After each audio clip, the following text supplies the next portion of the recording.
ring. Gurging. The girthening. The girthening. Oh, Lord. That gave me feelings. Just kidding. Not really. All right. Here goes, everybody. Thanks for being here. This is the show, and it starts in 3, 2, 1.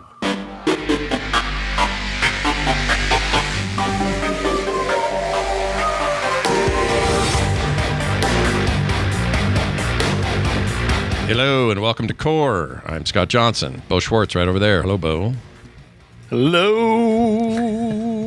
Oh, Scott. Nurse. Oh, I thought I was going to finish with Nurse. I wasn't sure what I was going to finish with. I didn't really think about it when I started. Well, you did great. I loved it. John, do you have any way to counter that or make better than that? Or, I don't know, make Bo look... No. No? You can use cancel. Counter target spell. Yeah. One blue. Oh, man, we had a big Magic the Gathering discussion pre-show. It might come up again. Yeah, I think it might. Spoilers. What if Scott started playing Magic the Gathering? I mean, should. I know John says this, but let me tell you what I know John means when he says this. Because he doesn't actually mean that I should play Magic the Gathering. What he means is he wants me to go and buy a bunch of packs and go into serious, like, you know, cash dryness, buying these damn cards. That's what I think he wants to see. Cash dryness. A Sith Lord. Cash dryness. Yeah. Cash dryness is here. Oh, it's a very Star Wars name. I like it. Cash dryness. Yeah. Yeah. Cash dryness. He sounds more like a smuggler or a... He does. Like Cash.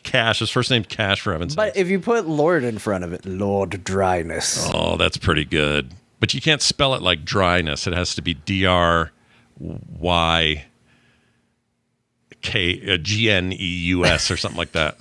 Dryness. Well, we figured it all out. Hey, everybody, it's good to see you all. I wanted to just give a quick shout out in a public way. I'll be less detailed about it because if you get our pre-show, you'll hear all about it. But we got some custom Magic cards sent to us by Shatterproof that feature the artwork and character artwork from our There Will Be Dungeons campaign that we ran, our D&D campaign we ran for a few years. And all the guys are there. All the key people are here. Although I didn't get a Bo card, but I'm sure Bo did. I assume. Well, Bo's on the back of all the cards. Well, that's true. I think it's a Bok thing. He's taking a shit. Yeah, Bok, the closest Bo was to a character in the party. If we're talking about a Bo card, we're talking about the card that has masturbating on it. That's true. I got you out hovering with your beard, though, in that art, and I was thinking that maybe made it, but I guess not. But either way, These are rad. They're super cool. He sent us all a little set. Huge thanks to Shatterproof, who's in our chat right now. Big thanks, man, for that. That was really nice, and we love them. All right? Yeah, they're awesome. That's it for that. Let's get into this damned thing here. Oh, one funny thing to show. So we're not going to talk about the movie in any meaningful way or spoil anything. John and I both saw Superman last week. I really liked it a lot. I think you said you did too, John. I don't want to speak for you, but you did. I really liked it a lot too. There's so much to like about it, but I got a funny tweet I wanted to share. This guy named Baramos, who, this is important to note, has his avatar is a picture of Zack Snyder. All right, so it's a Zack Snyder avatar.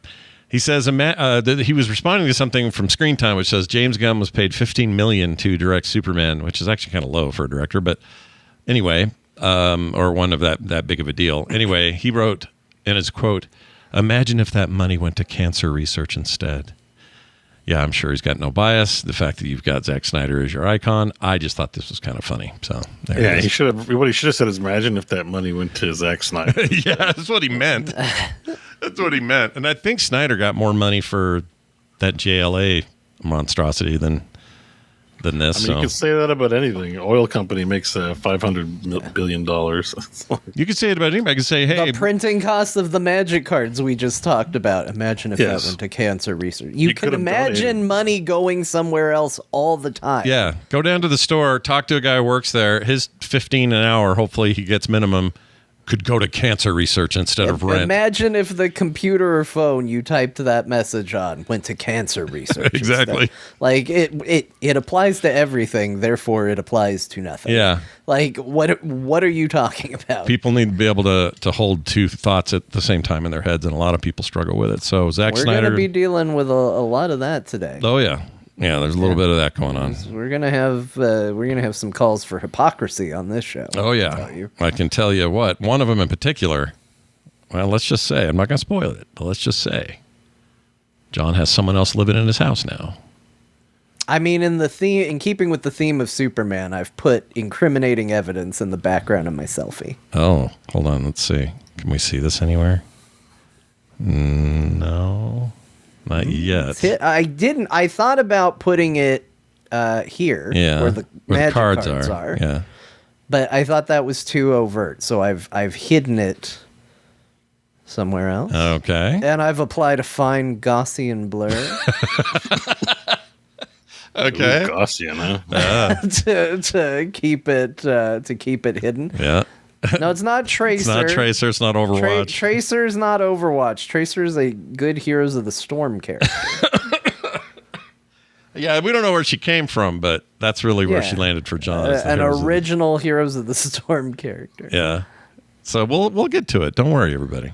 This will all be revealed. So stay tuned for more after we hit the news of the day. A few things going on. Let's do a follow-up on that Krafton thing and the Subnautica 2 business. John, we have the latest here from you. What's going on? This story continues to get nuts. So this started with the ousted heads turned around and sued Krafton for breach of contract. And for the full amount of that $200 million bonus. They want all of it, right? Then there was a leaked internal memo. It was a leaked menu. What do you guys want for lunch? I'm getting chicken salad. Yeah. And on the menu was a memo that basically was talking about some of the changes in the project. And then Krafton came out and was like, yeah, that's a legit leak. Because it made them look good. It made it look like they were intentionally scaling back development of Subnautica 2, which lends to their story that was, they were just going for a money grab with this, which is what they've been trying to say. Now Krafton has turned around and said they are going to extend the bonus window for current employees. We don't know the details of it yet, but that bonus time frame is going to be adjusted for them. It is still very much developing, especially because now there's legal ramifications. So there's stuff that's just not going to be talked about or disclosed. But we talked about it last week, and I thought I would give a couple of additional details to just mention, like, this thing's getting really ugly. Yeah, nasty. Like, it started pretty bad, and it's just getting uglier. Yeah. Because Krafton is basically saying, like, no, these guys... these heads that we kicked out of the company, they're the reason that the game wasn't going to perform well. With them gone, the game's going to be successful. Like, they were intentionally tanking it. Are these guys founders, or are they not founders of the I believe studio? they were founders. All right. I believe they were the founders of the studio. So Krafton's claim that they're going to kick the founding partners of this studio and therefore this franchise out, and that's how the game will get made. That's a weird claim to make, I think. Which will not hold up in court after discovery, because that's all that's going to take.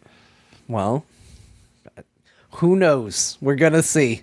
That's why I like Discovery. Discovery's great because it makes everybody have to smell their own shit for a minute and go, ooh, maybe we don't want to, maybe we settle. And that's my prediction, by the way. They're going to find a way to settle. We'll see. Probably. We'll see if I'm right. Chad has a new name for Krafton. Krafton. I like it. Krafton. Yeah, with a K, like Mortal Kombat. Oh. Yeah, also some of that coming up later too, everybody.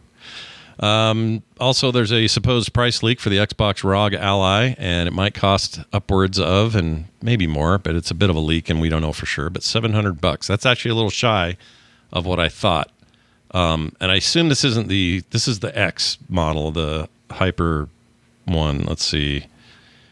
Trying to find it. Ally X. Okay. So the ROG... No, the X variant is $1,050. Oh, okay, that's closer than what I thought then. All right. Yeah, so the cheap one's $700, the X would be $1,050. Yeah, I don't think any of that's where I was hoping it would be. I was really looking forward to like $599 for the low end and like $799 for the high end. I think that sounds like a modern day fair place for all that to land, considering competition and everything else. If the X version is over $1,000, I mean, now you're talking notebook, laptop prices. You're talking new phones. Like there's a lot of things people would probably throw that money at. I don't know. Maybe it'll succeed wildly, but that seems expensive to me. John, does that sound like too much money to you? Yeah, it does. Yeah. A lot of things. Hey, I just got into Magic the Gathering. Yeah. And there was another expense, although I didn't spend it, but it has added additional expenses for me in my life now. Everything sounds too expensive to me. Yeah. Someone's like, hey, 90% off. This will be $2.75. I'm like, I just bought Magic cards, sir. That is out of my budget. So, yeah, this is a lot for something that was like, for me, speaking only for myself, a at best novelty. Yeah. You know, like I'm not particularly interested in this. Yeah. I don't think this helps me at all. And I wasn't necessarily like dead set on it, but I thought, all right, well, for maybe show reasons, I do like the portables. Although I've found something happening with me. You guys will like this. I'm getting older, right? When you leave your head and neck in a weird place sometimes, doesn't always mean you're going to have a good day the next day. You know what I'm saying? I mean, this is true of like pretty much age. But when you're young, you just kind of shake it off. When I was in my 20s, if I had a kink, no big deal. Not that kind of kink. You know what I mean? Kink in my neck. Lately, playing games at night, my hands get real. I start getting numb if I hold the thing too long in that position of like laying there and holding like a Steam Deck or a Switch type device in my hand. Yeah. And my fingers get all tingly and numb, and they don't do it in any other time. Like as soon as I put that down, I go, stop it. Then they're fine for the rest of the day. Bring no big that deal. up on the medical show. I might need to. But I'm clearly console hands. I'm clearly just laying wrong. It's not good. It's just not good the way I do it. So I have to start playing it less that way. That's a whole side note. But I am interested in these devices, and I think it is cool with what the plan is, but I ain't paying no. I mean, what is that? The low end is $1,000 for the cheap one in Canadian dollars. The high end one is, let's see, 1050. Bo, you're going to pay, not that you would do this, but if you were to buy this in Canada, you will pay $1,443.70 Canadian for that high-end one. Yeah, why? So, Bill in the chat says current costs for the Ally versions are $650 or $900. The one in the leak or the current models? Got it. The current models. So that's not a huge markup. How much of is it basically the same thing but with Microsoft branding stamped on it, or they're actually better tech behind there are better specs. The chip's new, the GPU's new, the screen is, I don't know if it's larger, but it's 120 hertz as opposed to the previous model, which I think maxed at 90. What else? The Ryzen 72A is, let's see, I'm not entirely sure about all that, but I'm pretty sure that most of the specs are improved. Are they improved $100 per model? Maybe. I don't know. Question about these Rogue Allies: do they connect to a TV? Like, is it a Switch situation where you can, You can definitely plug it in. Yeah, I don't know if you can. I don't know if they're going to have a dock or if that's a separate thing or what. But you can definitely do that. I'm reading here. It just says 120 hertz, 1080p, 7-inch screen, 24 gigabytes of RAM, DDR5. It's like it's probably got like reasonable specs, like on a PC that you could just hook up to your TV. So like for the price, it's actually a discount if you can hook it up to monitors and TVs and get that kind of performance out of it. You know what I mean? Well, you definitely can do that resolution at that performance, and it will run off, I assume it's Thunderbolt 4 level speeds on the USB-C coming out of it. But yes, you can plug this stuff USB-C out to have that. Yeah, my Steam Deck does. I don't know why this wouldn't. That would make sense to me. I think part of the problem is going to be like how they brand this. So it's like, who are they selling it to? Bo Schwartz, Canadian resident. No, that is the wrong person to target of the three of us. Well, Scott Johnson. Scott, probably me. Yeah, you are kind of aiming it at me. I think I'm a perfect candidate for this, but I'm actually sticker shocked by it. I don't like it. Well, I don't even know. Like you maybe, but I think like consoles in general are for people who want like consistent quality experiences that don't require any knowledge about how computing or finagling things works. Like, so parents, just people of that level who like games but don't, want to have any muck and fuss about anything. Like, that's always, it seems like the appeal of a console. That's even why something like a Switch will have less specs, but they can guarantee their first party software will run flawlessly for the most part, and give people a quality product. Whereas someone who knows things will want to, play with settings and shop for components and stuff like that. So the Xbox Everywhere thing is like, it's kind of this weird sidestep into being something that someone like me would appreciate, but half-assing it, if that makes sense. That's interesting. I mean, because it really isn't a console in the traditional sense that it's a closed system. This is literally a PC that you can walk around with. Yeah, like, I just don't know why I'd buy a PC that's hard to upgrade or do things to.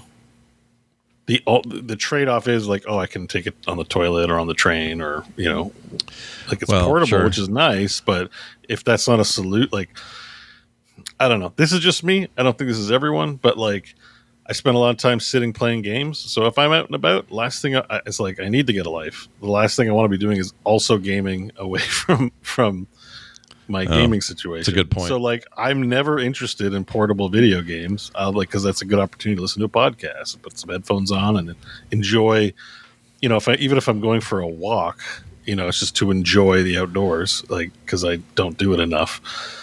I don't know if all gamers are like that, but like, I'm never impressed with portable technology because I need to play less. As a kid, though, when I'm being dragged around and I want to stay at home and play video games, console's perfect. It's like, here you go. Like, shut up in the back of the seat and play your video games, Right. Like, I think a young person who doesn't have a lot of control over their life and enjoys playing a video game, a console is like a great option for them.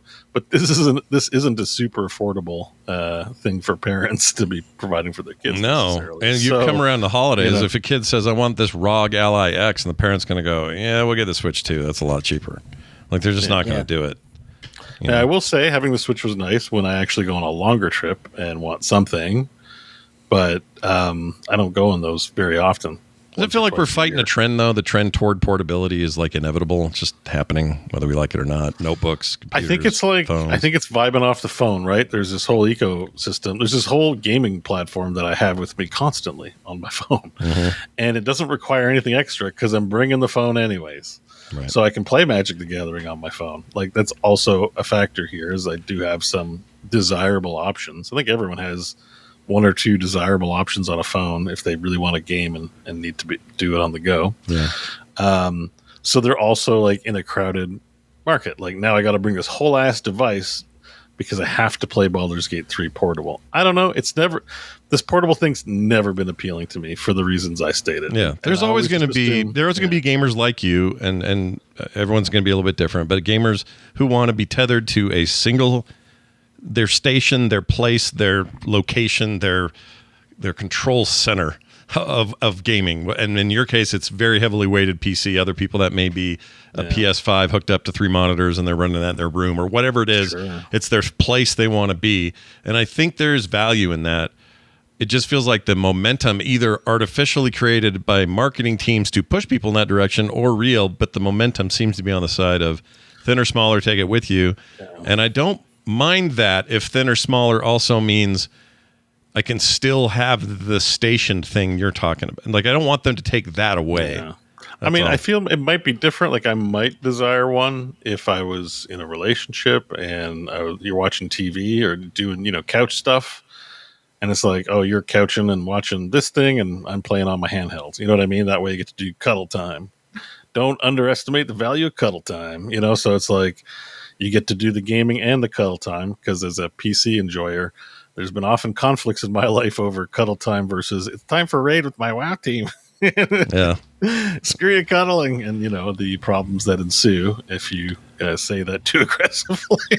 But just be honest about it. Yeah, I like the term. I like the term screw cuddling though. Screw cut. Well, yeah, that's a good screw cuddle. That's a different thing. You don't. That's need a different thing that prevents. Don't need a rogue ally for that. No, but you do have to order a pizza and stay in the kitchen the whole time. That's true, right, John? That's true. Okay, you gotta wait. I gotta wait for it. There would be a case for a handheld for me, like a Steam Deck, for that. When I'm like, man, I really want to play Slay the Spire, but I really want to do cuddling too. So, boom,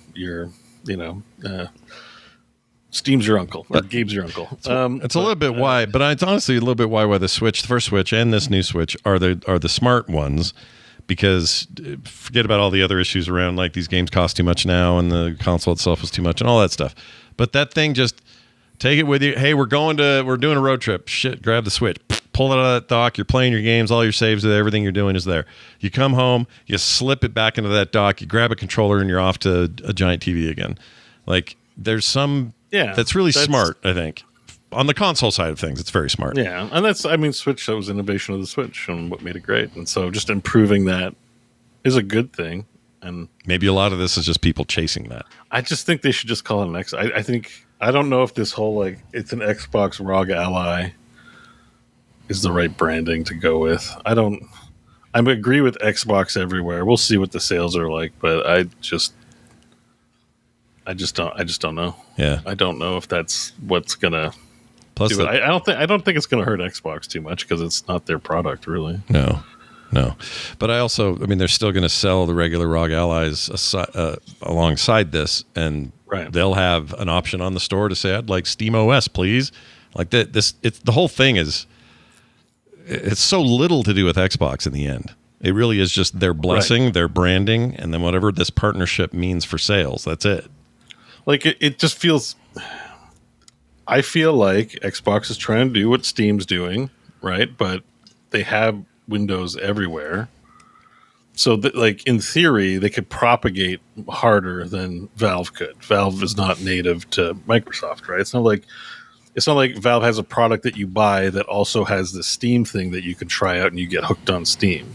Right. But I bet you the suits over at Microsoft are like, why don't more people game in the Xbox environment? Because Microsoft's everywhere. All we got to do is get them to click on the X once or twice and find a game they like, and boom, we've acquired a new customer. Part of it is no one's in love with their OS to the point that they want they get mad going, well, you guys own this thing. Why do I want to play games because of you? And Steam feels rebellious to them a little bit. Like I remember that feeling in 2004 anyway, when Steam launched, and it was a real mixed experience for sure. This was early days, but I remember this feeling of like, yeah, screw you, Microsoft. I'm not playing your damn overlay bullshit.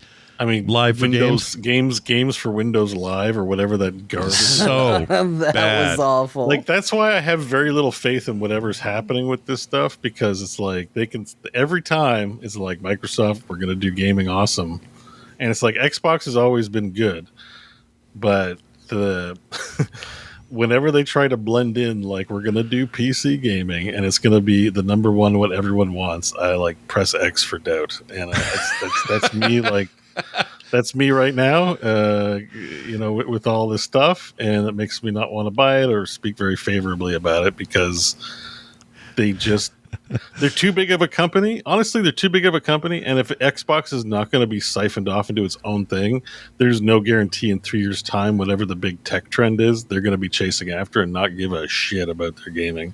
Yeah. Whereas, like, Valve, like, exclusively makes its money and hay from gaming, and has been successful in not being distracted from that. So I just feel better about being involved with them. You know what I mean? Mm-hmm. It's like, looking great. They're Microsoft will be fair weather friends. Who knows what's going to take off in the future, and will be like 7th rung priority in 3 years' time. John, do those prices move the needle for you one way or the other? I mean, I know you weren't really looking at it. I'm kind of in the same boat as Bo. I'm not big on the portable gaming at the moment. I think I'll get there. I think I'm inching towards that part in my life right now. My son is young enough to where I don't want a portable thing around him because it's not going to survive. Yeah, it's a break. There's that too. Yeah. Breakable portability. It's going to die, and so the fact that something can not be tethered in a place that's up and away is an issue. That's going to be an issue for another year or two. Yeah. You know, like that's about it. Yeah. That reminds me of something funny that happened. I was doing really well, like financially one year, like years ago. So I was like, and the iPad had just come out and they were super exciting. So I got everyone an iPad 2 for like Christmas. Wow.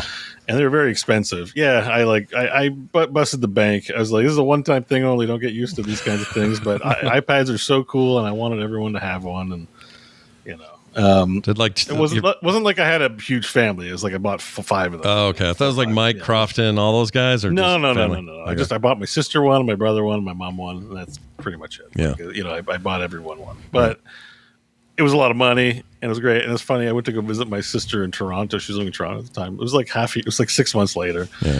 And I was like, oh, like we were trying to figure something out. I'm like, oh, let me check your iPad. She's like, about that, it doesn't work. Oh shit. I'm like, it's only been 6 months. What happened? She's like, I left it out in the rain. Oh! And I was like, I feel really bad. And I'm like, well, it's your iPad.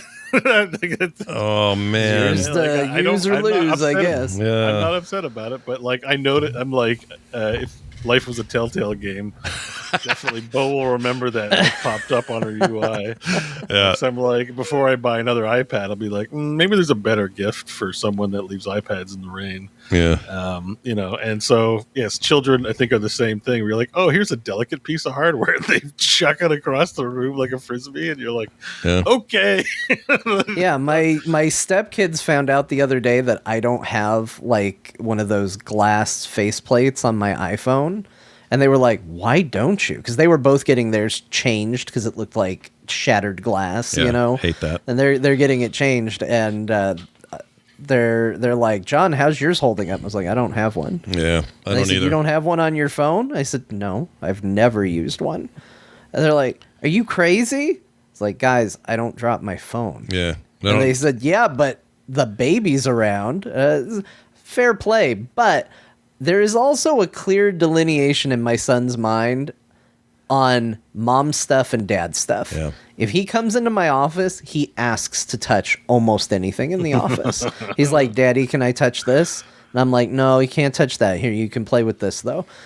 In his mom's room, he will touch anything. And she'll be like, stop, don't touch that. And he's like, and grabs it and just starts swinging it around. So he will grab her phone and run with it. Mm-hmm. My phone, probably have more I'll break your too. fingers energy than mom does. Yeah. Oh yeah. He's the big heavy. Like I don't have even a case. I raw dog my phone. This thing is like. See, I'm not quite to no case level. I just can't stand it. My phone, but I've never broken a screen. I haven't either. It's a wallet. I don't have to carry a wallet anymore. I have a wallet. Yeah, that actually is the way. My wife does that. And I got the finger thing too, so you can hold the phone. Oh yeah, like a Pop-It almost. Look at that. Yeah, so not Pop-It. I was a no case guy until I got this, and I was like, oh shit. Yeah. I'm going to do that. Yeah. So. Never broke my screen. I'm not either, brave enough for no case. I like it. I think phones look infinitely better without a case, although they are a little harder to grip, and that's why I put a case on. I'm like, if I don't put a case on it, I will start dropping it. Yeah. If I put a case on it, I won't ever drop Plus, it. if you went no case, you'd have to go all your social accounts, your YouTube channel, Twitch, and change your name to Caseless Rogue, and we can't have that. That's true. That's true. We can't have that. Yeah. Moving on. Oh, I was going to tell you one other thing about that. What was it? Anyway, screw the Rogue Ally. Sorry. Oh, I know what I was going to say. This is sort of connected to this. What was it? It was in DTNS. I heard this. Oh, Steam. It's just talking about Steam, and we don't have it in our news. Steam changed their terms of service, and the one bit they added is very small, but basically they're putting the onus on developers making adult games, especially those with illegal content or stuff that is considered beyond the pale. I don't like using these words on the air, but things like incest or the R word or extreme stuff. Extreme stuff that somebody out there probably wants, but whatever. Steam is, as you guys know, has always had kind of an open book policy about this sort of thing, and if they believe the market sort of determines things, and they have some rules, but for the most part, it's like, yeah, you want to have your orgy with the devil and Hitler, go ahead, let's go ahead and make that game. I think that's fine. I think orgies with devil and Hitler. I don't have a problem with it either, but I also don't have. I think the credit card payment processors are okay with that too. Oh, they might be, but that's the big hit on this thing is that instead of Steam feeling like they have to do something, they've had pressure for a long time to do it.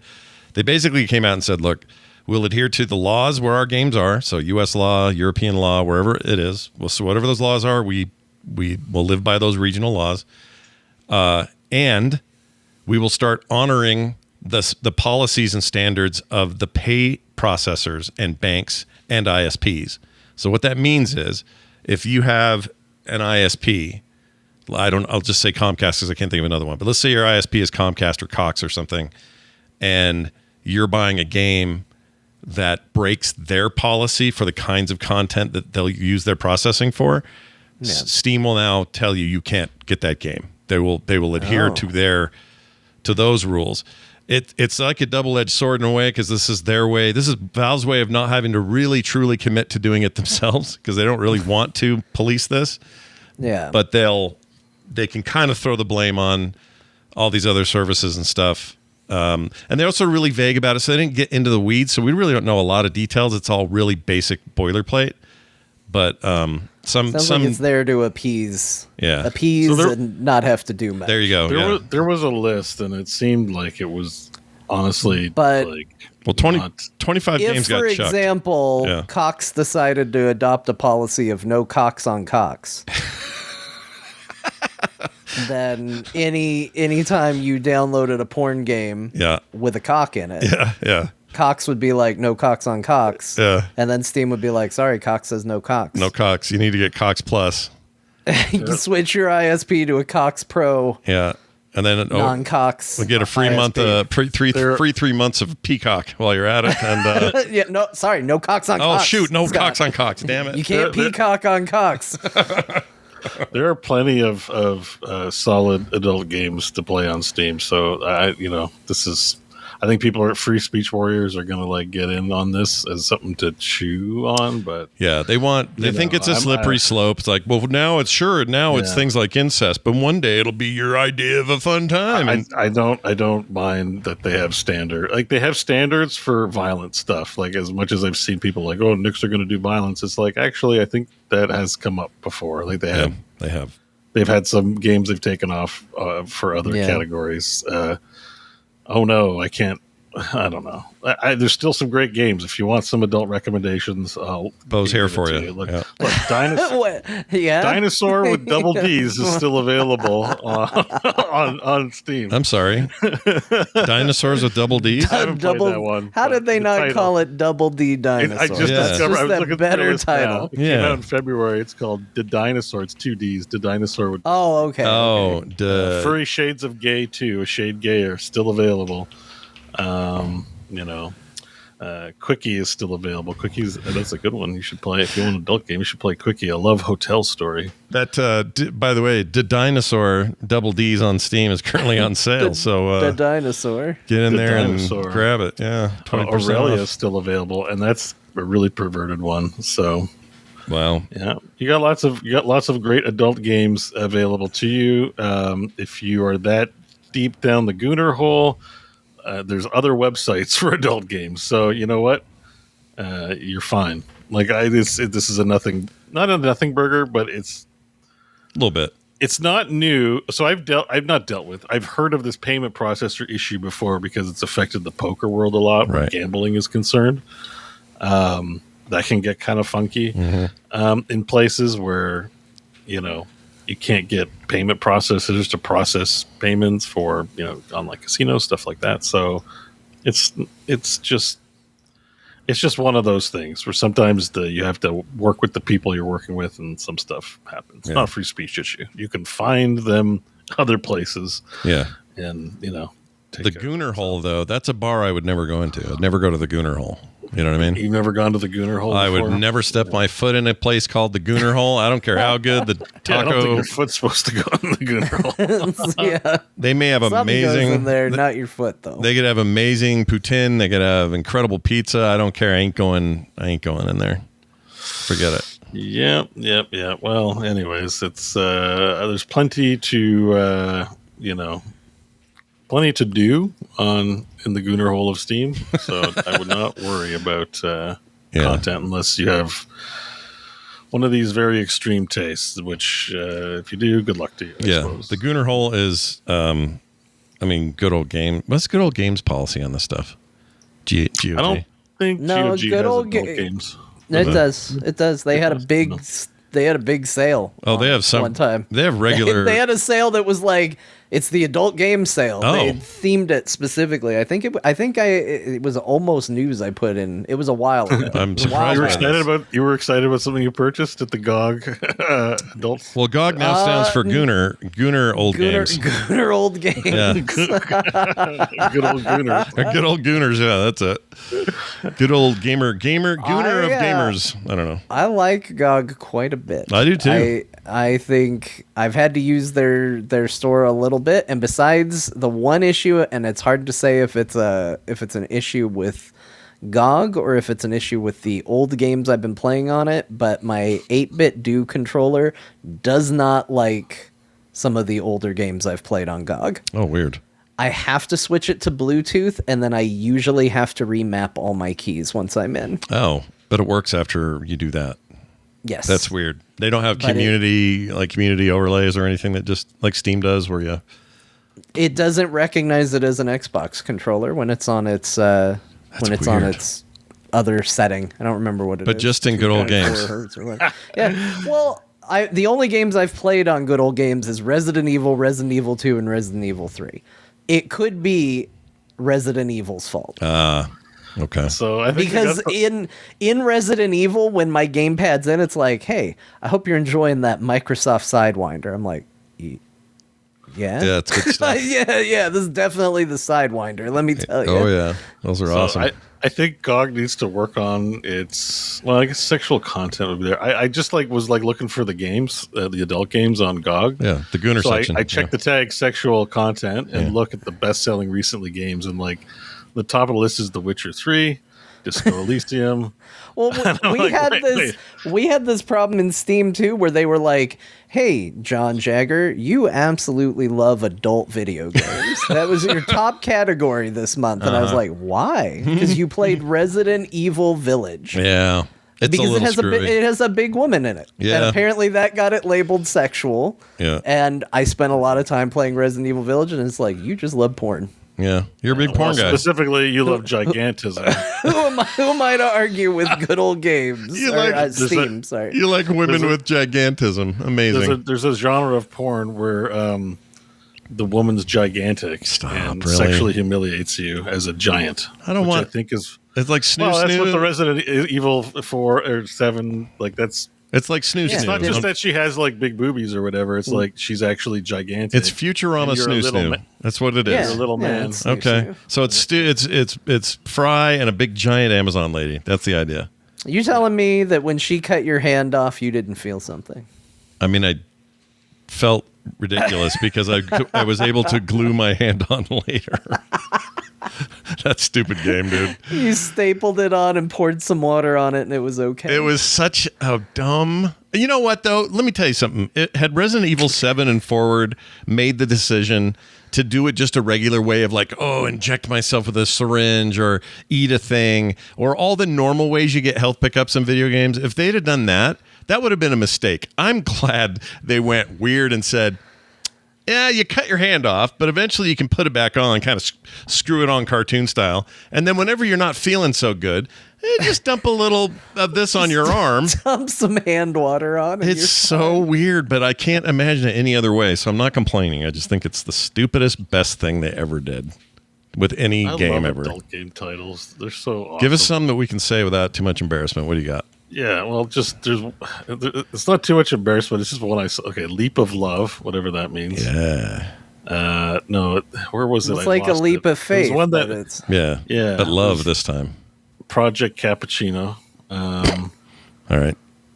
Sweet Kiss. That's an adult game? Secret Kiss. Secret Kiss is Sweet and Tender. Sure. Is one. Sure. Memoirs of a Battle Brothel. There you go. There we go. There's we're one talking. that really made me laugh. That I get Guilty for Swish of the Colony. Swish? Swish. For a Fistful of Waifu. Oh, good Lord.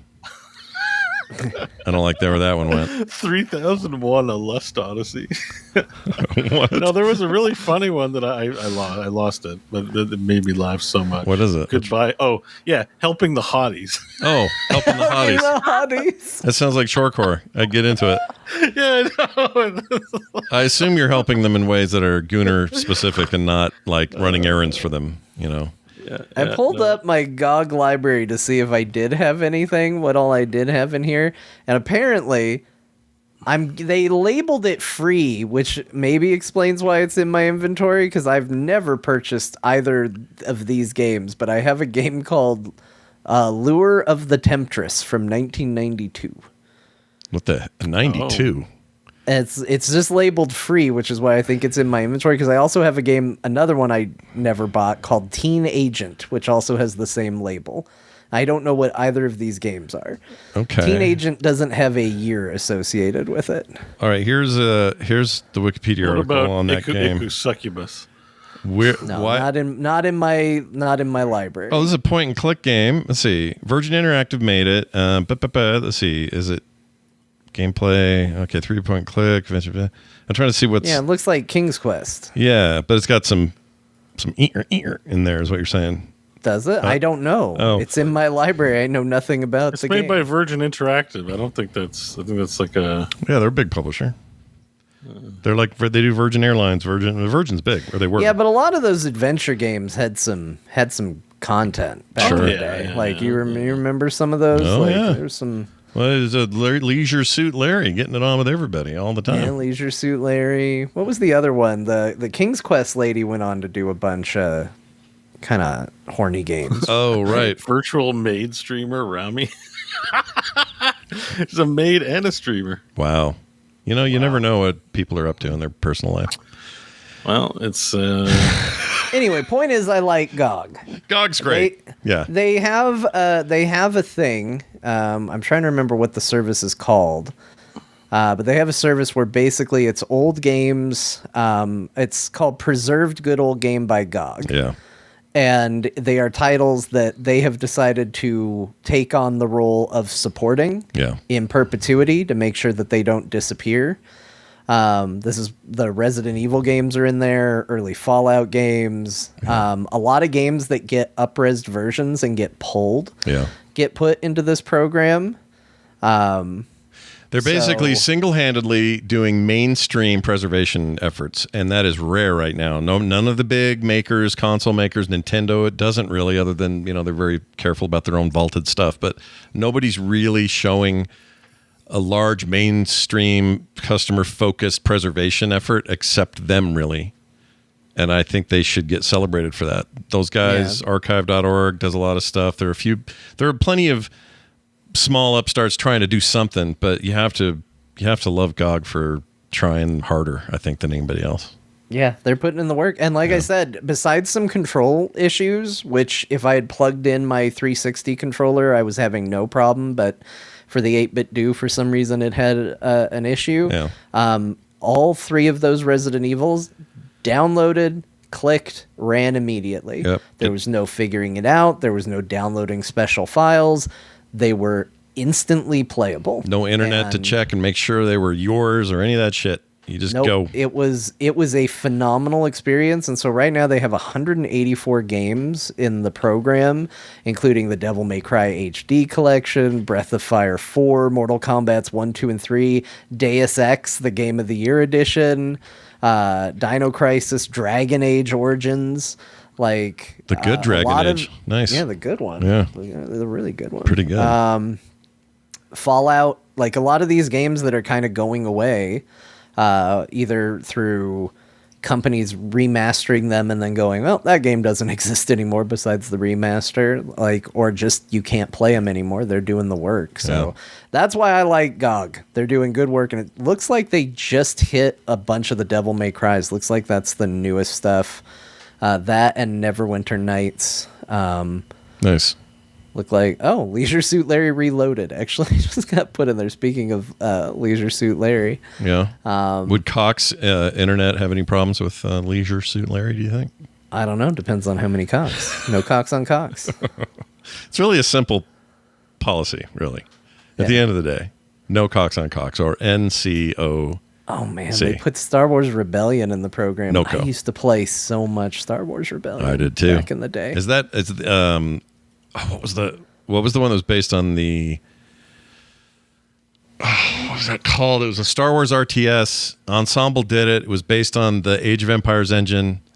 No, this wasn't that. That's not that. Long before this. Okay. This was like their 4X Star Wars game. Oh, cool. You could be the Republic or the Empire. You could build Death Stars and just blow up planets. Oh, wow. It was crazy cool. Well, let me guess. You played a lot of the Empire, if I had to guess. No, I actually played a lot of the Rebellion. Really? Just like when I play Civilization, I'm like, I want people to like me. But I did want to build a Death Star because I was like, I have to know. Oh, yeah. Right? Yeah, I want to have to know what it's like to blow up a planet, and you can, and just the planet on the galactic map becomes rubble, and everybody flipping hates you. Like, it turns out that is a controversial decision to make. Yeah, more than you'd think. Hey, guess what? Cyberpunk, they just keep on saying they're done, and then they're not done. New patch 2.3 added a bunch of stuff. Bo and I were both digging around in this. Bo, thoughts on... It's like they're becoming the No Man's Sky of giant RPGs. Well, I wouldn't go that far. It's pretty small update, but it's some cool stuff. Yeah, that's good stuff. But they are continuing to support it, which seems, even good game companies, tend to abandon their games at some point, right? Well, these guys own GOG. I have a feeling they would like their games to be preserved. So my thinking is, everyone always forgets that CD Projekt Red is the GOG people. I do all the time, and I fear not about their games. I think they're going to be around. But it is. I think the most interesting part of this, at least to me, is it further confirms in my mind that we're getting some paid DLC at some point. Yeah. I just don't see why they continue to work on it this many years out. When did Phantom Liberty has come and gone? 2 years now. 2 years, I think. 2 years, 1 year, something like that. Yeah, and I mean, we haven't been seeing. It's not like we see that many updates for Witcher 3 because they've put a bow on that one. 2023. So I mean, September. So literally, maybe like 2 months shy of 2 years, and we're getting another update and another. They also did a featurette on YouTube where live stream where they talked about the update. It seems like, considering a part 2 is many years away. It seems like a little bit more attention than would be given to a company hard at work on the next Witcher, next Cyberpunk installment, among whatever other projects they're doing. Yeah. So it seems, and with another anime coming out, it seems like an anime should come out. I mean, I don't know how much longer we're gonna have to wait for that anime. Is like a year out because they announced the other one. It took quite a while for it to come out. So, oh yeah, they didn't give a date with that trailer, did they? No, the implication was, and I'm getting a little conspiratorial because we heard for a long time that Trigger wasn't working on it, and then we got another teaser that contained almost nothing, and it said now in production or whatever. Yeah.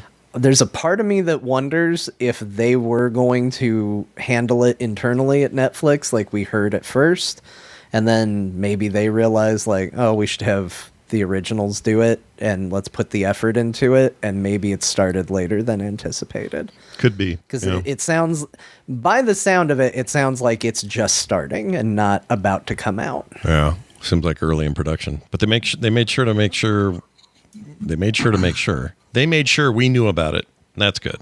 I don't know why I added an extra make sure there. Yeah. They made sure to make sure that there are no cocks on cocks. That's right. That's right. A part of me just wonders if also, like, as part of this update, it isn't just they're laying groundwork, structurally speaking, for whatever's coming next. Oh, that's interesting. I mean, it's a whole new engine. They're going to Unreal 5 Plus for the new one. They're dumping their own engine for that. And so some of that would be weird in terms of just like, they're not going to be able to use the same code base necessarily or parts of it. But they did do some things like auto-driving cars is part of this update. That's weird. That's actually one of my favorite additions to this. I like it. Yeah. I don't love driving in Cyberpunk because I kind of like playing mouse and keyboard, but I hate driving mouse and keyboard, and I don't like switching. Like, oh, I'm in a car, I'm going to switch to this. But I love anytime someone in Cyberpunk 2077 is like, get in, I'll drive. I love it because I love the atmosphere. I love the feeling of just driving around and I don't have to think about it and I'm just looking around and enjoying the city. So the fact that I can now just set a waypoint and like get in the car and just cruise and it'll just do it, that is cool to me. Yeah, I love it. Yeah, I'm down with it. There are also more taxis, which also means more auto driving if you want it. What's the brand of the taxis in the game? Delamain. That's right, with a little robot guy. Or not robot guy. It's like a face. He's just a screen guy. Anyway. Oh, it'll dispatch a cab to you. Yeah. So you can That's awesome. That's pretty cool. 4 new vehicles to collect, and we already know what you even have to do to get them. So There'll be more vehicles as well. Yep.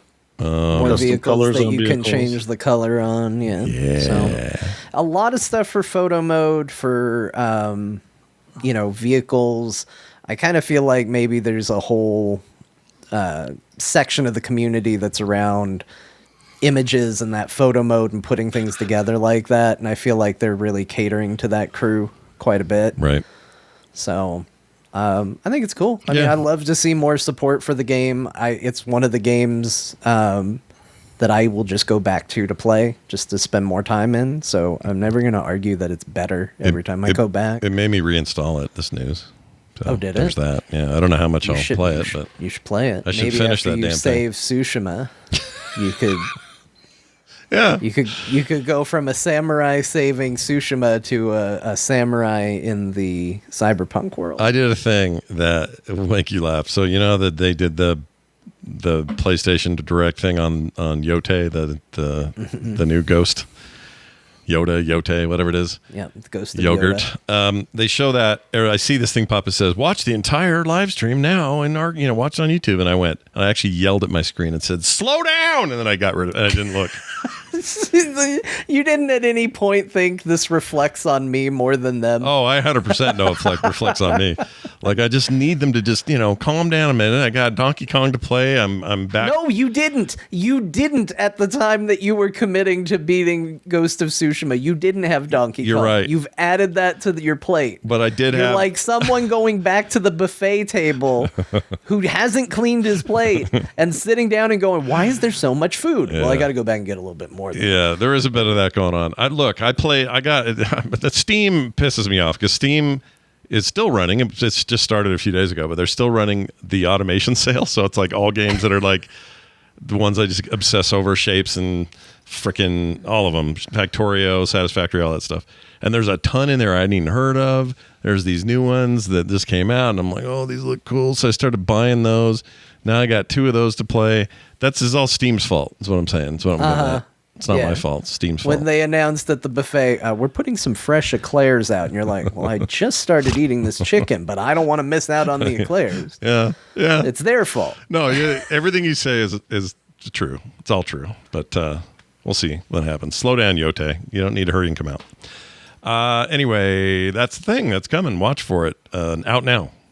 Oh, and it came. I didn't even mention it, but a little under the radar. But the full game is now available on Mac, and it runs really good on these M1, M2, M3 chips, M4 chips, the newer Silicon Macs. Real smooth experience. Saw some video comparison stuff. It looked really good. So if you're a Mac gamer, your day has come. Nobody's still trying to play this on the PS4. I mean, I hope not. There's no patch. No patch for them. I can tell you that. PS4 and Xbox One, no patches. Everybody else, you got a patch, including Switch 2 got patched same day. So nice job, everybody. You've all done well. Let's talk about Avowed for a second. Bo, Avowed is going to give us some new classes and new reasons to play the game. Is it a good time to go back? I don't know. I haven't played. I put that in there for you guys. What do you think, John? I admittedly, I think about Avowed a lot in a year that has too many damn good video games in it, and too many old games that I keep getting pulled back into. And so there's always this little piece of me that's like, launch Avowed and play that. I keep forgetting that Avowed exists, which maybe speaks to it not being quite as high on my list as I thought it was, but I really liked Avowed. Yeah. I stand by it, and I was on track to finish it, and I don't remember what I got sidetracked to play instead, but it completely sidetracked me. I have installed it. I did load it up on my new PC. That was one of the hurdles, was that it was on the old computer and moved over to the new computer. Yeah. But I installed it and I got in and I had no idea what I was doing. And I thought, I'm near the end of this game, or at least the Scott Johnson end of the game, where maybe I was at the end of chapter 1. But wherever I was, I didn't know how to do anything in the game anymore. I was like, I don't know how to play. I don't know what I'm doing. I don't know where I'm supposed to go. So I am 100% going to have to play Avowed again from the beginning, probably. Yeah. And I'm excited to do it because I think the game is good. Like, I still stand in terms of like a first person RPG of that style. It has the most impactful combat that I've seen in one of those games. Yeah, and no doubt. you know, I played that the King Arthur one that Fall of like so much. Fall of Avalon. Fall of Avalon. Yeah. I played that. I played Oblivion Remaster. I've played a few of them this year, and Avowed, hands down, the combat feels the best. Now, there's plenty of other categories you can judge the game on, but Avowed's combat I liked the best of all of them. So Yeah. I do want to get back to it. They all all just those don't other know games when make I'm me gonna wish do it. I could pull the combat out of Avowed and apply it to those games. Yeah. It'd be so much better. It's really good. Yeah. And I'll tell you, if Elder Scrolls, what are we on? 6. 6? Yeah.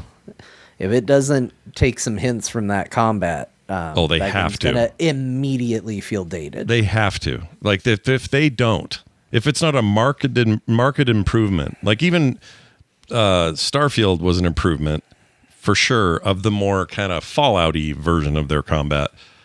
But I think this game and then what I've played of the old and have seen of the new Outer Worlds from the same teams there at Obsidian, they've upped their game with this kind of combat. And if Bethesda doesn't follow suit, and if 6 doesn't play that good, what are we doing?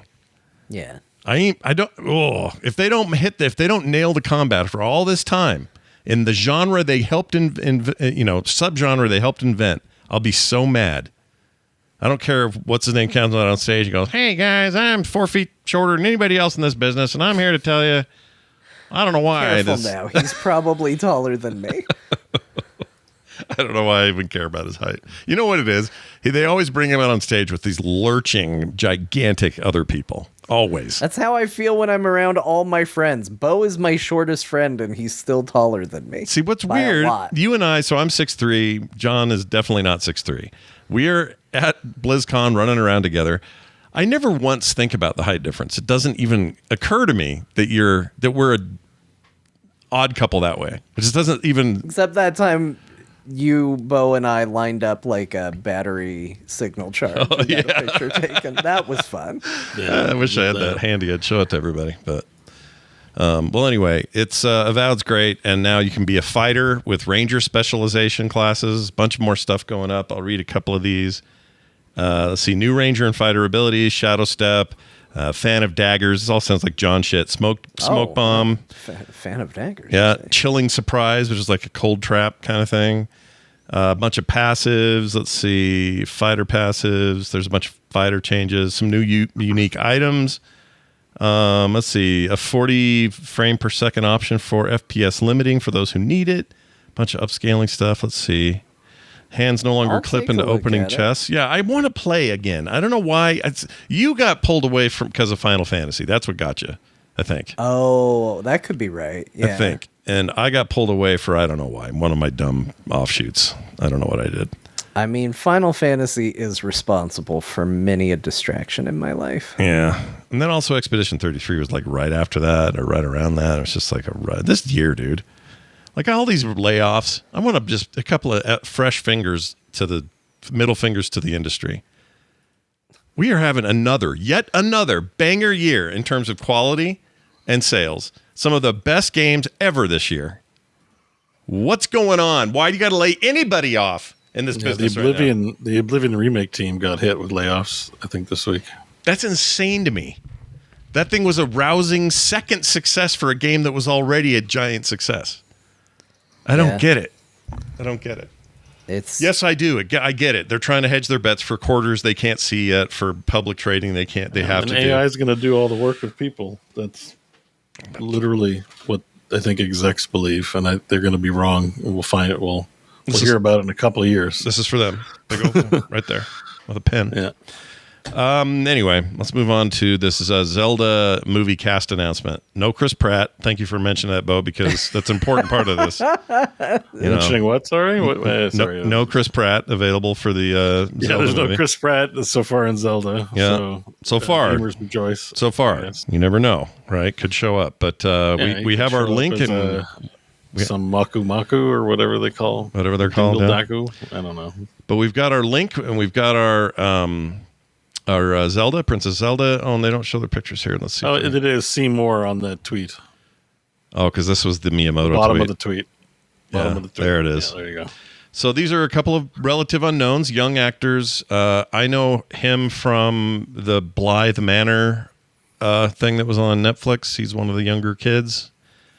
That's something that I recognize him from anyway. And she is in Final Fantasy... Now I've forgotten. Her name is Bo. Let me find it. Bo Braggerson. Braggerson? It sounded like the most made-up name I've ever heard the way you said that. It's Bo Braggerson. Bo Braggerson. I think that's right. Hold on. Where the hell is it? All right, let's find her work here. Here she is. Okay, she is known, since the thing's named after her, this is good to know. Oh, Renegade Nell. That's something my kids knew, and they thought I was crazy. I hadn't heard of it. Some Disney thing. Where is her deal? Actress to Legend of Zelda. Hold on. Where is it? There was some kind of Final Fantasy thing she did. Voice or something? You sure about that? Maybe I heard that from a bad source. Something up. You just walked in here. Yeah, I don't know what I did. You're like, I'm going to get John on board with this cast thing. Yeah. By saying the words Final Fantasy, but waving it in his face. I don't know what I did. But anyway, they look fine. It's fine. You know, give this kid some blonde hair and the ability to go. Maybe they played Final Fantasy? Well, I don't know. Yeah, maybe they pulled Robert Pattinson and I have no idea. Talked too much about Final Fantasy. She did Kingsglaive, maybe. Oh, what's Kingsglaive? I'm on the Wikipedia. Braggerson returned to film Kingsglaive Final Fantasy 15, wherein she did motion capture performance. Oh, okay, 15 then. Yeah, I was right. So it's just some mocap in there, so I don't think you'd recognize her from watching it. That was a movie tied to Final Fantasy. She moves 15. Just like these Final Fantasy characters. Crazy. Amazing. That's amazing. No, she seems good, fine, whatever. We know nothing else about this, but all right, great. Well, it's not Chris Pratt. I think that's the most newsworthy thing. Yeah. What if Mario shows up? Well, it's live action, Jack so what? Black for sure is going to show up at some point. I am a little sad that it's live action. Are you surprised though? Not. I know you're sad. I am too for a bunch of reasons, but I mean, it's. It might be okay. I know. I'm not. It's not a condemnation of the movie we're getting. There's a movie in my head that I wish would come to be. This is my hope, is that it's live action, but the bombs still look like Zelda bombs, right? Yeah. Like just a giant black ball with a thing on top. And he has to pick them up and hold them? Yeah. Yeah. I mean, there's a lot of ways you could do a movie like this. Yeah. For a second, let's just imagine that it was animated. That for some reason the Triforce was only made up of 2 triangles. Which doesn't make any sense. And every time Link does anything, he just goes, well, excuse me, princess. Have we considered this as a possibility that we should go down? But I'm liking it. The more, you know what, you've turned me. If I wasn't on board before, I definitely am now. Who's going to play this character right here? Hey, listen. Who's going to, hey, look, listen? Hey. Who do you think? Do you think they even have a shitty little fairy? I think I don't think so. Gotta have a shitty little fairy. There'll be a fairy, but it'll be Jack Black. I think. Hey, Link! You can't have Bowser in there. Actually, it's Jack Black being cast, and he's a little overexposed right now. He needs to calm down. That stuff needs to slow just a little bit. Don't you think? He's in everything now. Yeah. He's in a lot of stuff. That's a joke. Yeah. I like Jack Black a lot. Don't cast him as Navi. That's my No. Who played cast Kylo Ren? What's his name? Kylo Ren guy? Adam Driver. Adam Driver should be Ganon. Navi? No, Ganon. Ganon. I think he'd be a good Navi. He just comes out, Link. I'm going to finish what you started. Listen, Link. Listen. Look over there, Link. All right, I changed my mind. Navi. Let's go back to that. But Adam Driver, he's got the nose and the face. But he's for Ganon. full size. He's not pixie size. He just comes out just walking with around. Little itty bitty wings, wearing all black for some reason. He just comes out. He's like, Link, look over there. Oh yeah, but no shirt, just the pants. So he's got that weird chest thing he the had. Pants that go all the way up to his, just under his boobs. Yeah. Just under my ginormous pecs for some reason that he has. Anyway, Ganon. That's who I want him for. I think he'd be a good Ganon. But we'll see. We don't know anything else. We know the director's really stoked about it. He's a huge Zelda fan. He made some movies people like. It could be great. Might be shit. We don't know. Let's move on to this story that I can't believe you guys didn't put this in here before I did. There's a new Mortal Kombat 2 movie trailer. I did my show notes before this trailer existed. Thank you. Did you now, Mr. Early to the Worm? It is I'm not going to play any audio, but it basically is there's lots of Johnny Cage. Which makes me think that they're maybe pivoting. But overall, I mean, besides the fact that it really tried to sell a character that I don't think was particularly interesting, I thought that first movie was okay. Everything I've heard about 2 sounds like a step in the right direction. They're doing a tournament. They got the characters. I saw the Red Band trailer. Somebody got cut in half. Yeah, that's what you want. All good. You got Noob Saibot running around in there. Yeah. Jax with his arms. Yeah, Transformer arms, as Johnny Cage calls them. Yeah. I just saw Baraka doing something he's never done in the games, which is shooting his arm blades out of his arms. Never seen him do that. He can do that in Mortal Kombat 2. I don't remember that at all. Yeah. I don't know why I don't remember that, but I don't. Oh, these fatalities look awesome. Holy shit. I didn't see that one at the end.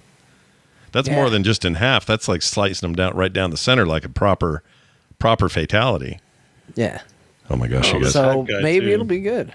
What'd you say, the fat guy? What'd you say? Oh, no, it's not a hat guy. Oh, hat guy. You're talking about Kung Lao? Is that who you mean? Oh, maybe not. No, I think it's Katana's fan or something. Because Kung Lao's in it too, but I don't know how big of a role it is. But Kung Lao is so cool. I don't awesome. Feel like Kung Lao gets the appreciation he deserves. Not He's such nearly. A cool character, and every time they're like, it's that Simpsons meme of the lamb and them going cute, and then Liu Kang steps in front, or Kung Lao steps in front of Liu Kang, and they push him aside. They're like, "No, we don't like you." Yeah.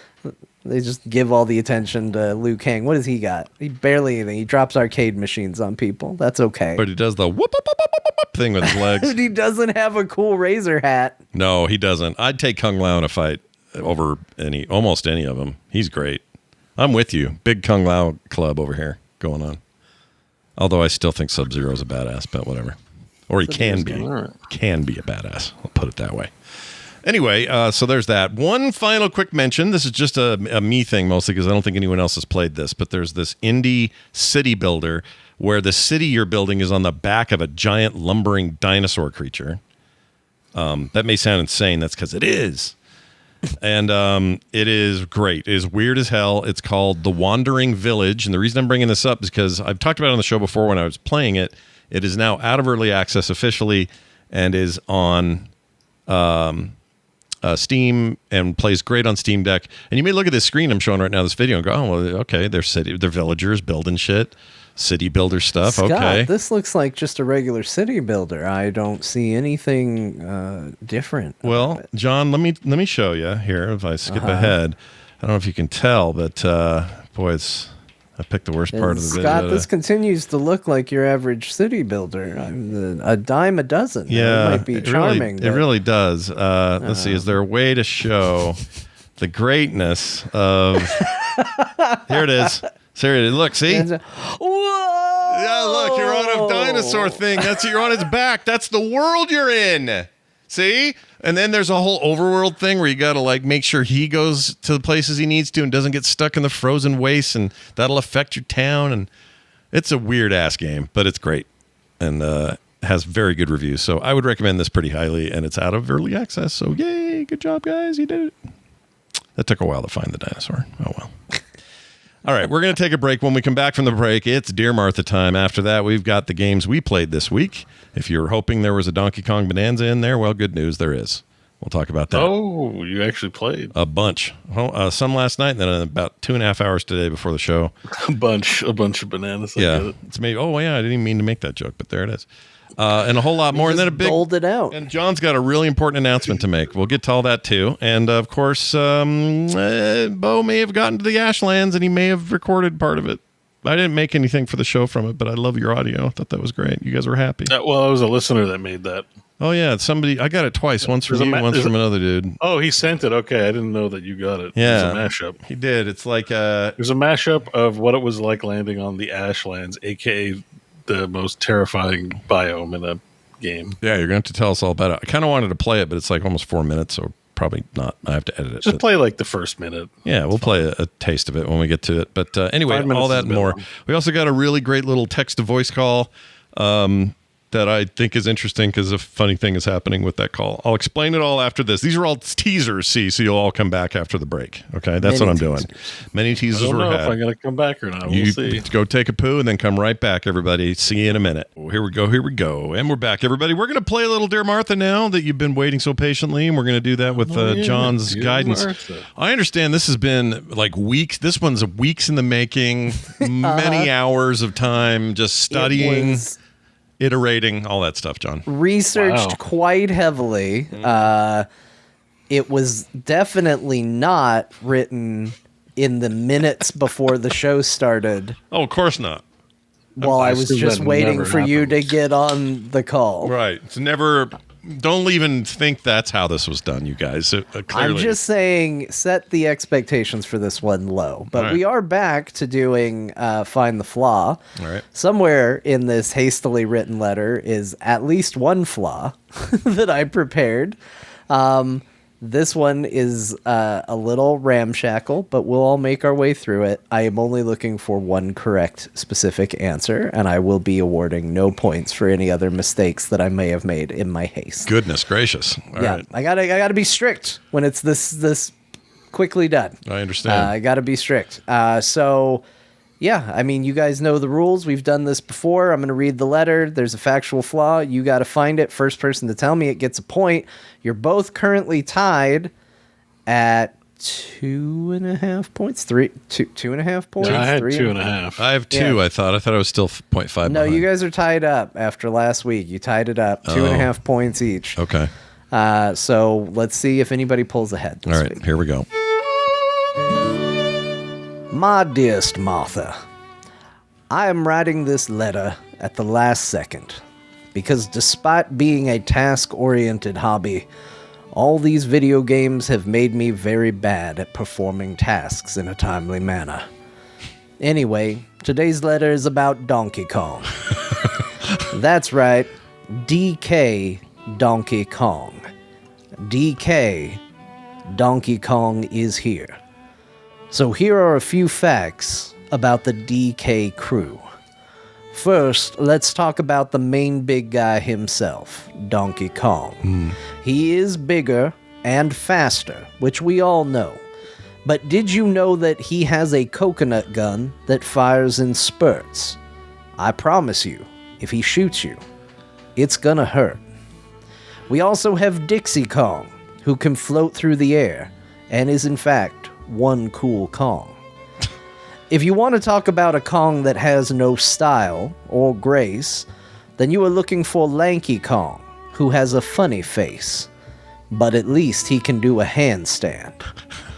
Now, the one Kong I think we all know best besides Donkey Kong himself is Diddy Kong. But did you know he has a jetpack and pistols? Because he does. Kremlings need to watch out, because he's after them. And he's in the mood. That leaves one more member of the DK crew to talk about, and it is Chunky Kong. What more can you say about Chunky? He's in Nintendo's own ill-chosen words. One hell of a guy. With all that said, I leave you with these parting words. Walnuts, peanuts, pineapple smells, grapes, melons, oranges, and coconut shells. Yours in this life and the next, The Fridge, 1999. Wow. All right, a lot of that sounded accurate, but once I see your... Yep, accurate. Let's see your paste. A lot of accuracy in this letter. All right, there it is in the paste. Now let's see, Bo. Man, none of this jumped out at me. Okay, that's right, Donkey Kong. Okay. All right, so... Were you all prepared for a letter based entirely around the Donkey Kong rap? No, I wasn't. But I appreciate the final bits that really brought it home, which was part of the actual rap. I like that. DK Kong is here. I don't know. Well, you said that Dixie Kong, who can also float through the air and is one cool Kong. That's some bullshit because she sucks. She's one of the worst characters in the Sorry, Pantheon. Scott. According to the rap, she's one cool Kong. You cannot refute the details of the rap. Okay. Lanky Kong, funny face, likes to do a handstand. I don't know what the air is. Wait, here. does Diddy Kong have a jetpack and pistols? Yes, he does. Really? Yep. What was that? Where did that show up? I only really played the Donkey Kong Country game. Yeah, the side scroller, right? You know, I should have had this up and ready, but let me go ahead and just point this out. Here's the quote. With his pistols out, he's one tough Kong. Let me give you the full rhyme. He can fly real high with his jetpack on. With his pistols out, he's one tough Kong. Well, yeah, he's bringing a gun to a banana fight. It's like he's going to win. All right, so that's in there. Wow. Jetpack pistols. And seeing as we're just covering everything, if you choose her, you'll not choose wrong. With a skip and a hop, she's one cool Kong. Sorry, Scott. Cool Kong confirmed by the rap. I don't think she's cool. I'll just say that.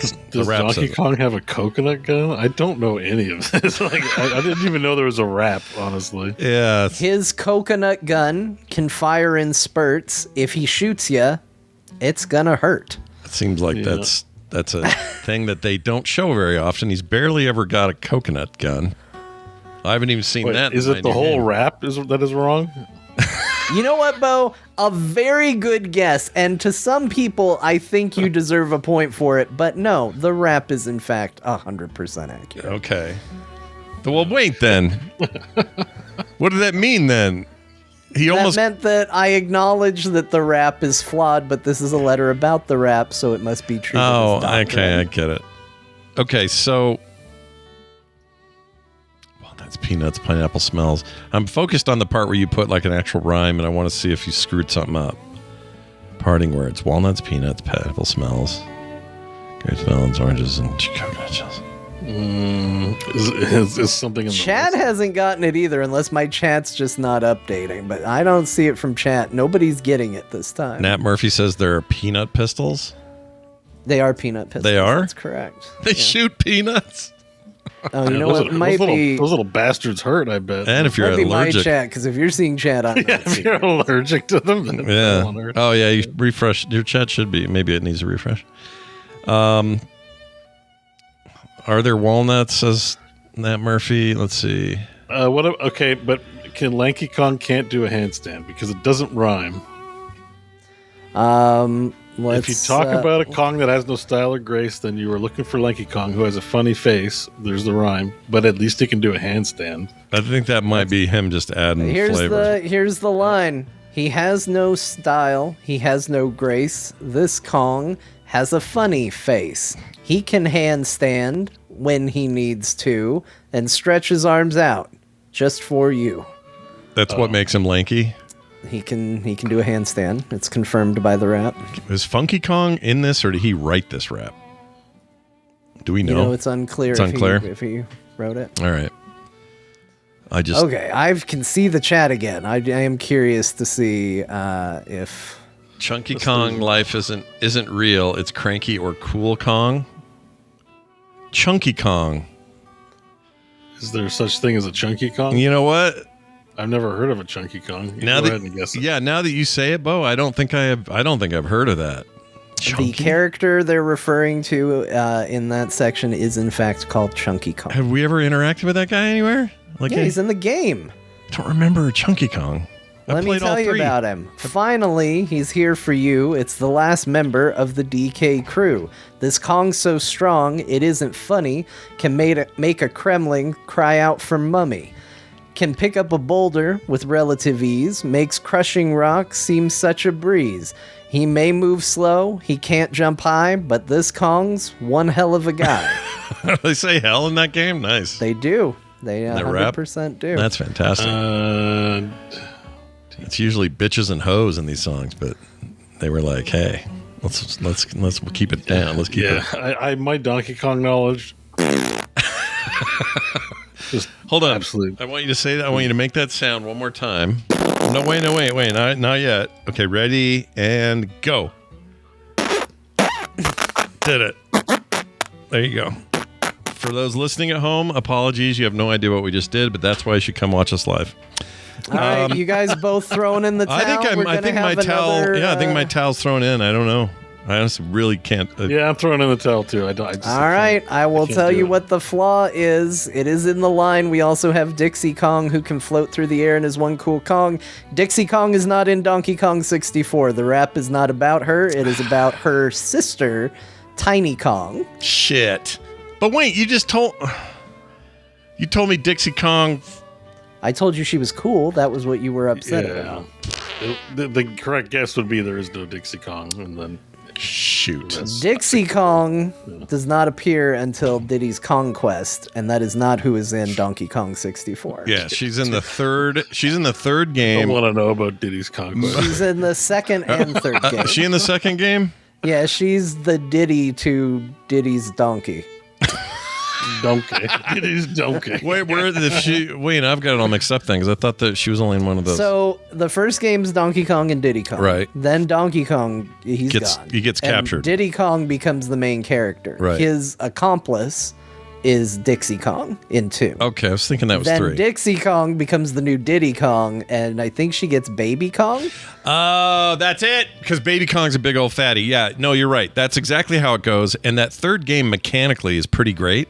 But by then, we'd all bought N64s, and we were not thinking about that series anymore, and no one bought it. But it actually kind of hardcores the best of the 3, even though Kitty her character. Kong, that was his name? Okay. Kitty Kong. Kitty Kong. No, it wasn't, was it? Hold on, let's look.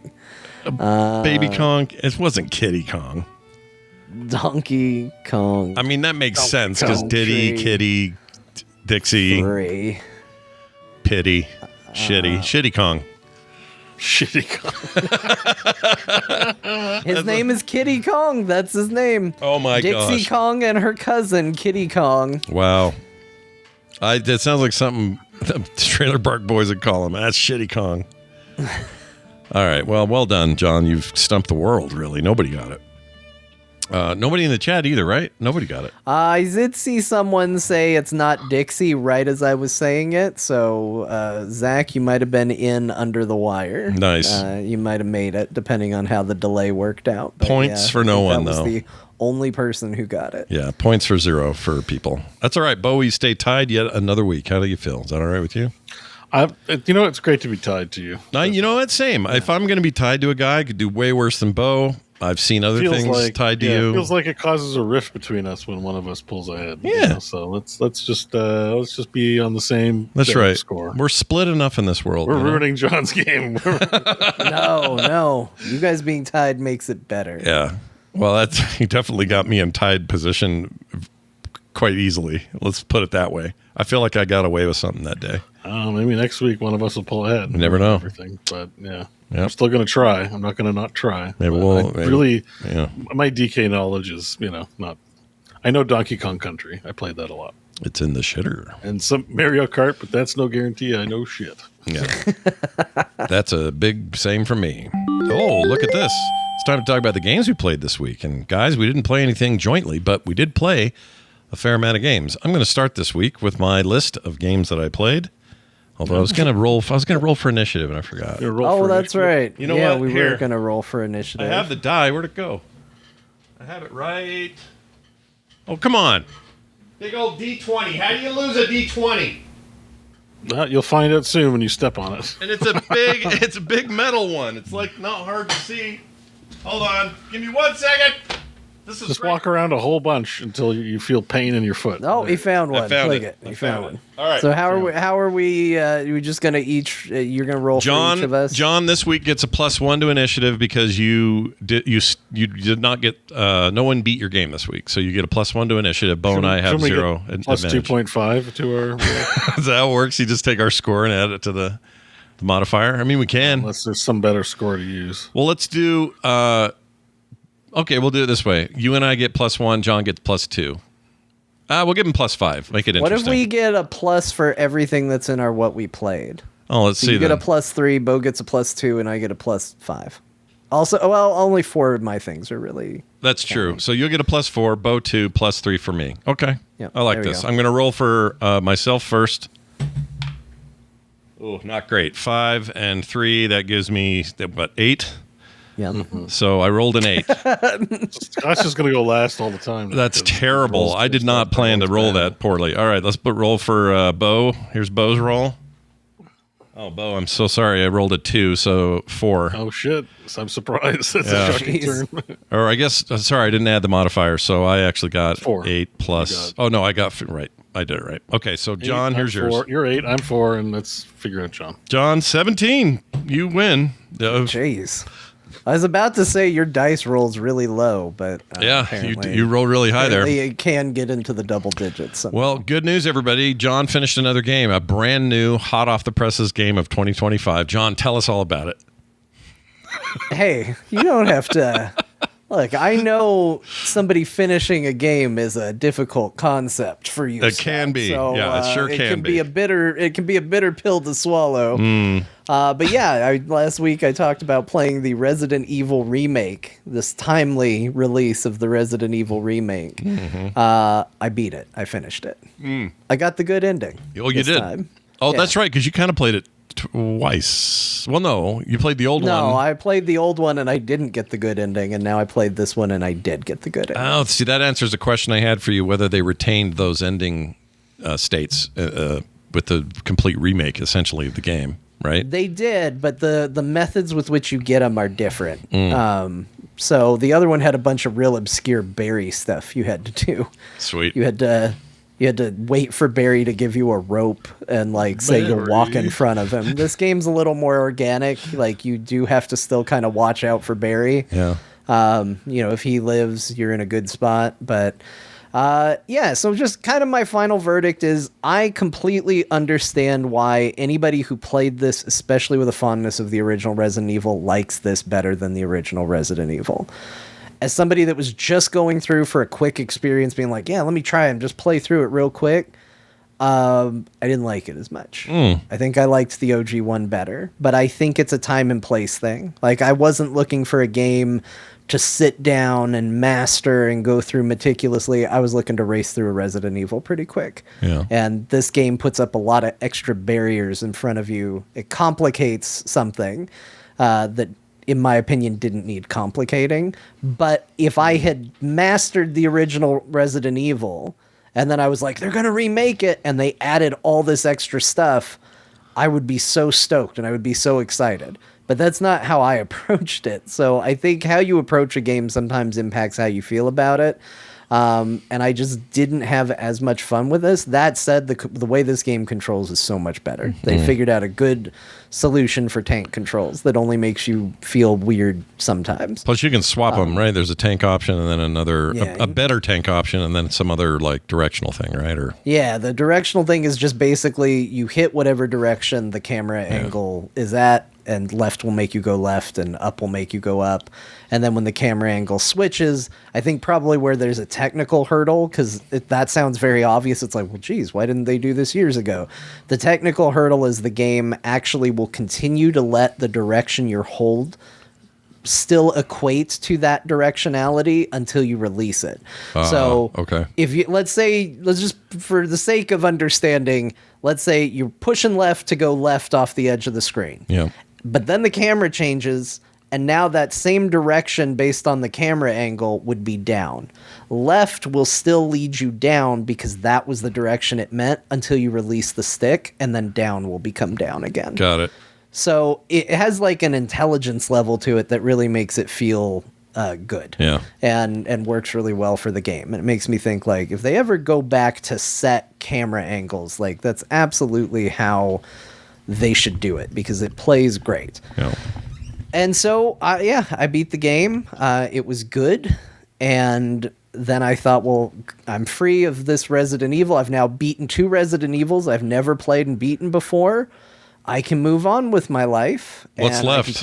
I can play something modern. And then I thought, but Resident Evil 2 is the best Resident Evil. Oh, shit. So you can play...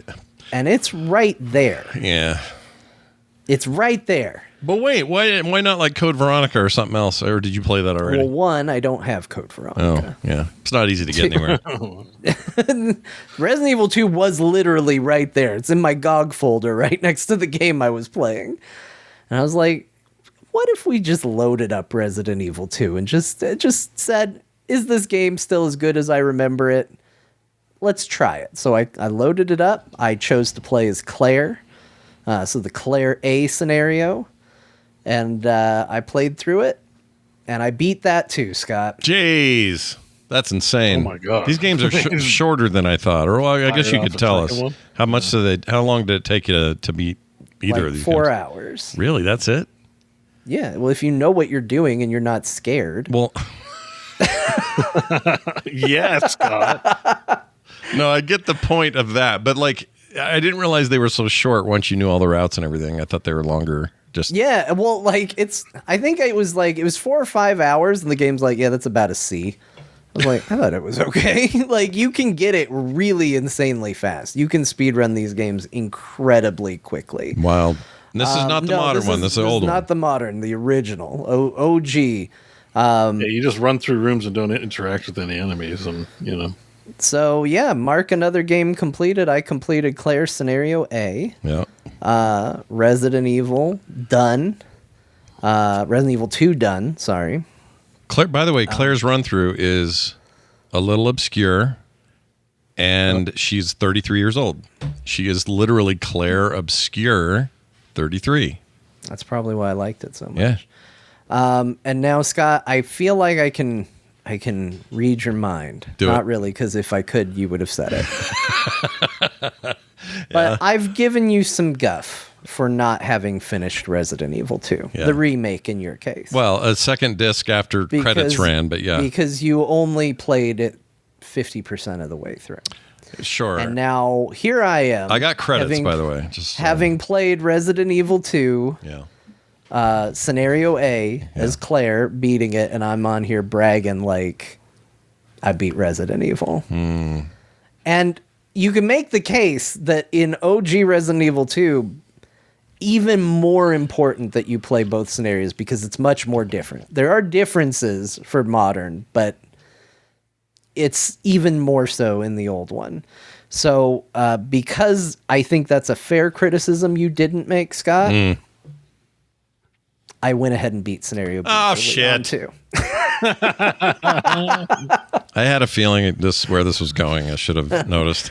Well, of course you did, because you're that level of completionist. I, on the other hand, saw credits and said, this game is over. Bing. So I beat the whole game. Well done. So that's 2 Resident Evils in a week. Well, you'd already started one remake, but last week when we talked, but still, that's pretty damn good. Yeah. I have loaded up Resident Evil 3 Nemesis, but I don't know if I'm going to do it or not. Oh. I haven't committed yet, but it was also right there. And I was like, I've come this far. That's my least favorite one in the old games. I didn't. The remake was pretty cool, but I thought the old versions.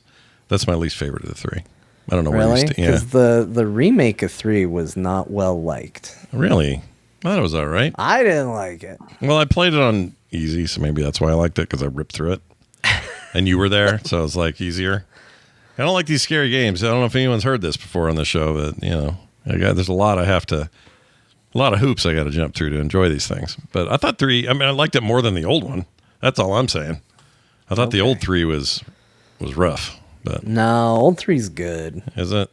It's like Mr. X all the time. I think so. I haven't played much of it. I started it again. For whatever reason, the PC version lets you pick from all the costumes right out of the gate, which is nice. You can put Jill in her old Stars outfit. You could. You could play Dino Crisis next just as a nod to Capcom trying to split things out. Same director, true. Same guy made it. I don't have Dino Crisis. Oh, shit. But that is part of that GOG preservation thing, so I could do it. Yeah, I think that's how I have it. Maybe I should. All right. I've never beaten it. There you go. Nice. I've played it, but I never beat it. But anyway, yes, 2 Resident Evils were completed. Thank you, everybody on the internet, for putting Resident Evil in my head so much so that I had to go beat them. Good job, guys. You did it. Let's talk about Magic the Gathering. All right. Ooh. I've been collecting cards. I've been opening them on stream. And the question that I've probably received the most in the chat as I did this was, John, are you ever going to actually play Magic the Gathering? So this week, the answer is yes. Nice. I played it both in real life and via Magic Arena, which is what Beau's been talking about playing. I decided I was going to learn off the starter decks that they give you. They gave you a Cloud and a Sephiroth deck, which you can redeem in Arena. So I played it in both places. And I sat down with my stepson, and we played Magic together. We both learned it and played together, and it's awesome. How'd he do? Did he pick it up pretty quick? And he picked it up really fast. Like, we messed up. If you could watch our first play session, yeah, people who know what they're doing would be like, "What the hell are you doing?" Yeah. It wasn't nice. It wasn't clean. There was a lot of, we've been doing this wrong for a while. Yeah. Well, we're too far in. We'll fix that next game. There was a lot of that. Yeah. But we made our way through it, and that's part of the reason why I was shocked, because honestly, I avoided Magic for the longest time because I thought this is too complicated. Yeah. The first card game I ever tried to play was the original Star Wars collectible card game, CCG. Yes. And I found it impenetrable. I had no idea what I was doing, how to play that game. I didn't understand it at all. And then I kind of learned Pokemon when it came out, but I was more into collecting it. And I didn't touch card games again until Hearthstone. And I was like, okay, well, that game held my hand in such a way that I was able to figure it out. Yeah. So I assumed Magic looked way more complicated than all of these, and there was no way I would ever learn it. It turns out it's really easy to get into. So I don't know everything. Like, there are still cards I will look at and go, oh, this is operating at a level I don't operate at right now. There's clearly still knowledge barriers for me to get through. But for the basic, like, learning to play, getting in, sitting down and playing a game with basic cards, it took maybe 20 minutes for me to figure it out, if that. Not bad. And I was off to the races playing, and for my stepson, even less, because he was just like, all right, let's go. Let's just sit down and do it, and we'll figure it out. Do you ever have to look up rules or tap bow or any other kind of... We did a lot of, hey... I don't want to say it because she's going to go off. Hey, phone AI personality, what does this mean on a card? And she would yell it out to us because we were playing on the floor. And yeah, we had a great time. Honestly, I'm excited to do more of it. He really seemed to enjoy it too. I didn't even have to ask him. Like, I was going to ask if anybody wanted to learn it with me, but he came in while I was sorting through the cards and reading the book, and he goes, what are you doing? And I said, I'm trying to figure out how to play Magic. I'm about to play a hand here. I'm just trying to learn it. And he just sat down. He's like, let's go. Let's do it. That's great.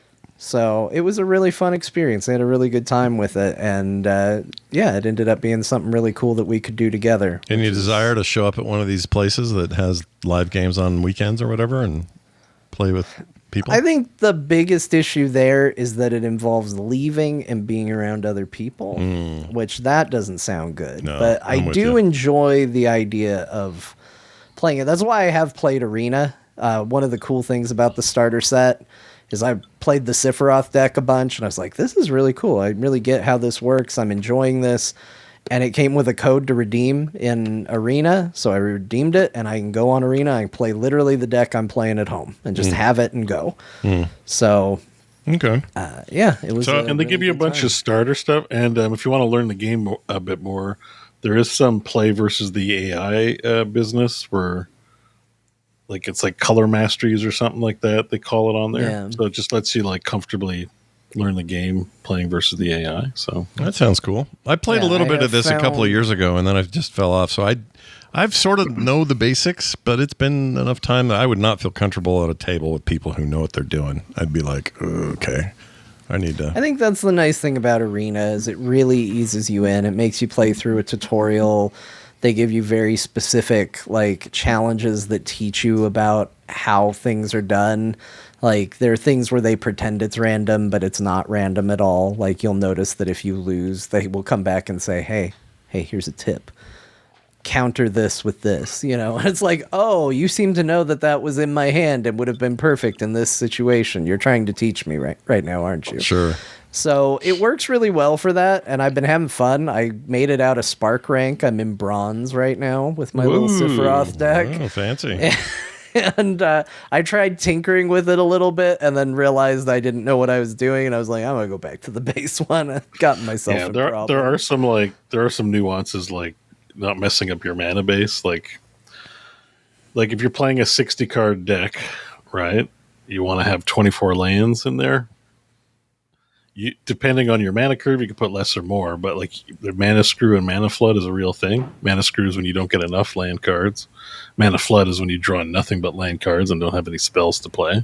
Yep. So you want to like put 24 lands in a 60 card deck, but when you're playing multiple colors, sometimes you have nothing but black cards in your hand and blue lands.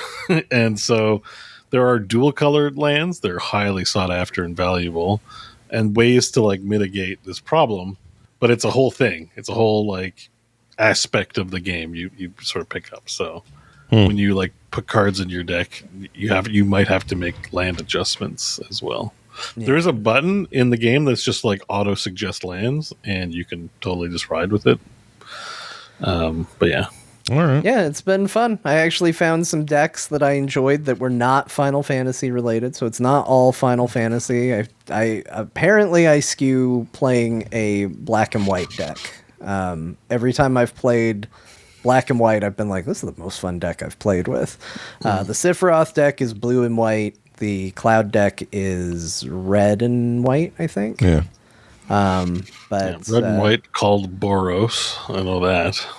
Black and white, I can't remember what it's called. There's names for each two color combination that people who play the game know, but yeah. Man. It's a Boros deck. I've already developed opinions. Like I tend to like black cards a lot. I kind of like the way those work.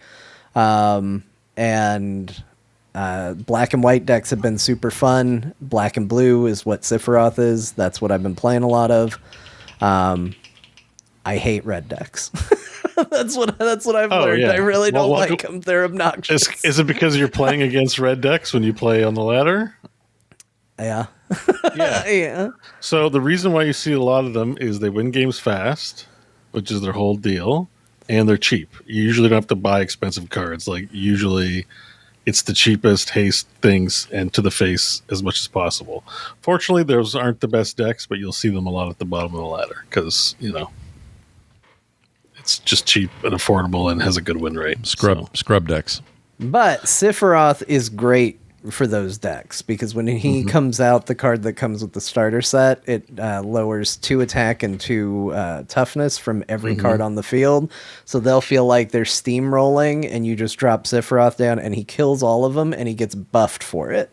So you put down a 4/4 Sephiroth, and all of a sudden, next thing you know, he's like 8/8 Sephiroth, and they don't have anything on the field anymore. Wow, you were timely with that Sephiroth cut. That was good, Scott. That was some impressive production there. I mean, look at him. He's like that clip too of Nibelheim on fire. There's actually a card. That's literally the card art for Nibelheim Aflame. Oh, that's cool. Really? Yeah, it's a mythic rare. I think it's a cool card that burns everything in the in the battlefield. Oh, that's awesome. Great. That's awesome. Yeah. So in learning it gave me a much better appreciation for what they've done with this Final Fantasy set, because now I actually understand what these cards do. For the most part, there's still some, like I said, I look at it and my eyes go crossed and I'm like, I don't know what that really does. But yeah, I'm having a great time with it. Yeah. That's cool. I'm you know, as much as everyone wants to give you shit for buying a bunch of cards and getting into a new collector cycle and all of that, it's been really fun to follow this little journey of yours and see where it takes you. And it was fun to do. Yeah. You know, like that's the thing. There's a couple of nerdy things that certainly avoided me, or I avoided my life, and Dungeons & Dragons was one of them. That was a phenomenal, life-changing type experience doing that with you guys. And then, you know, this is another. And there's a few of those things, and I feel like going back and discovering those, there's a reason these things became so popular and so big. And it's been really fun to do. Nice. Well, that's awesome. You also got up to some other tomfoolery. Yeah, I just want to mention that I'm still plugging away at Final Fantasy X. I've been streaming that. I just mostly want to remind you of this because, Scott, you did commit to saving Tsushima before I beat Final Fantasy X. So this is really mostly a check-in to say, Scott, I hope Tsushima's doing okay, because Spira is getting one step closer to being saved every single day. Yeah. Show.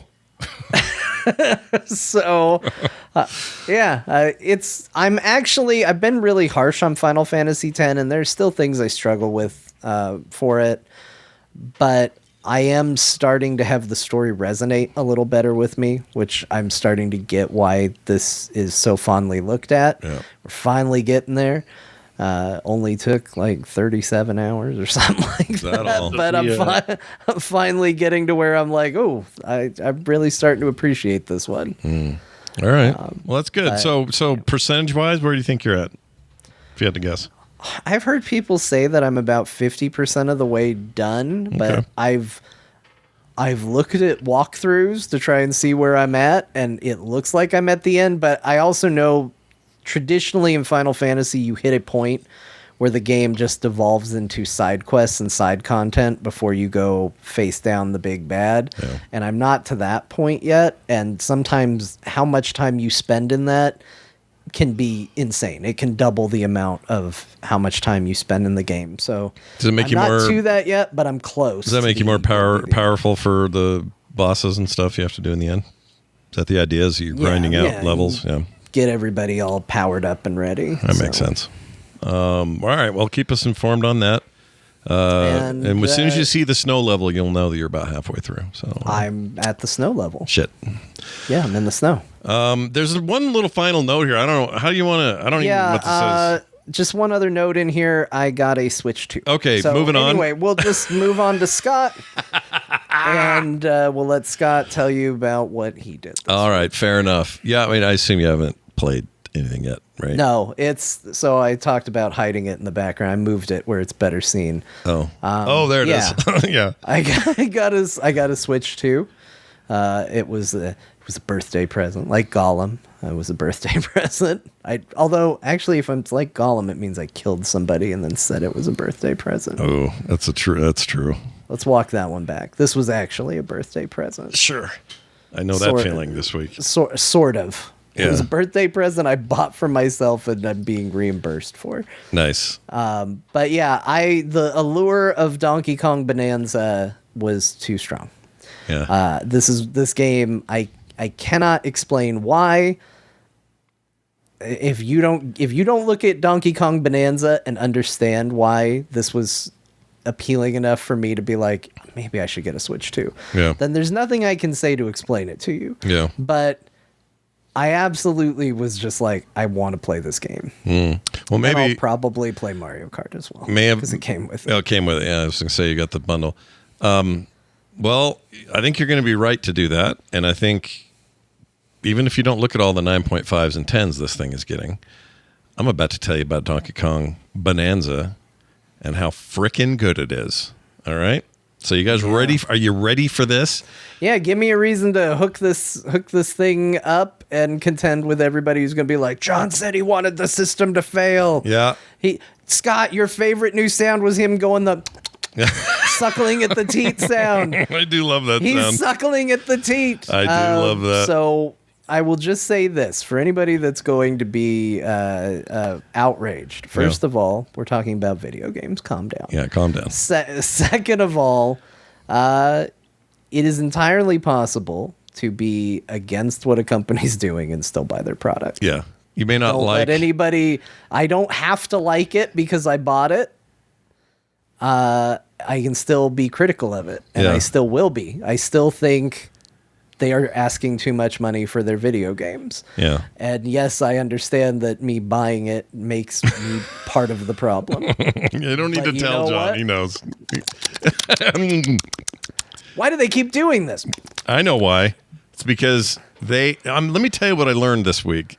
Once again, I've learned many times from Nintendo.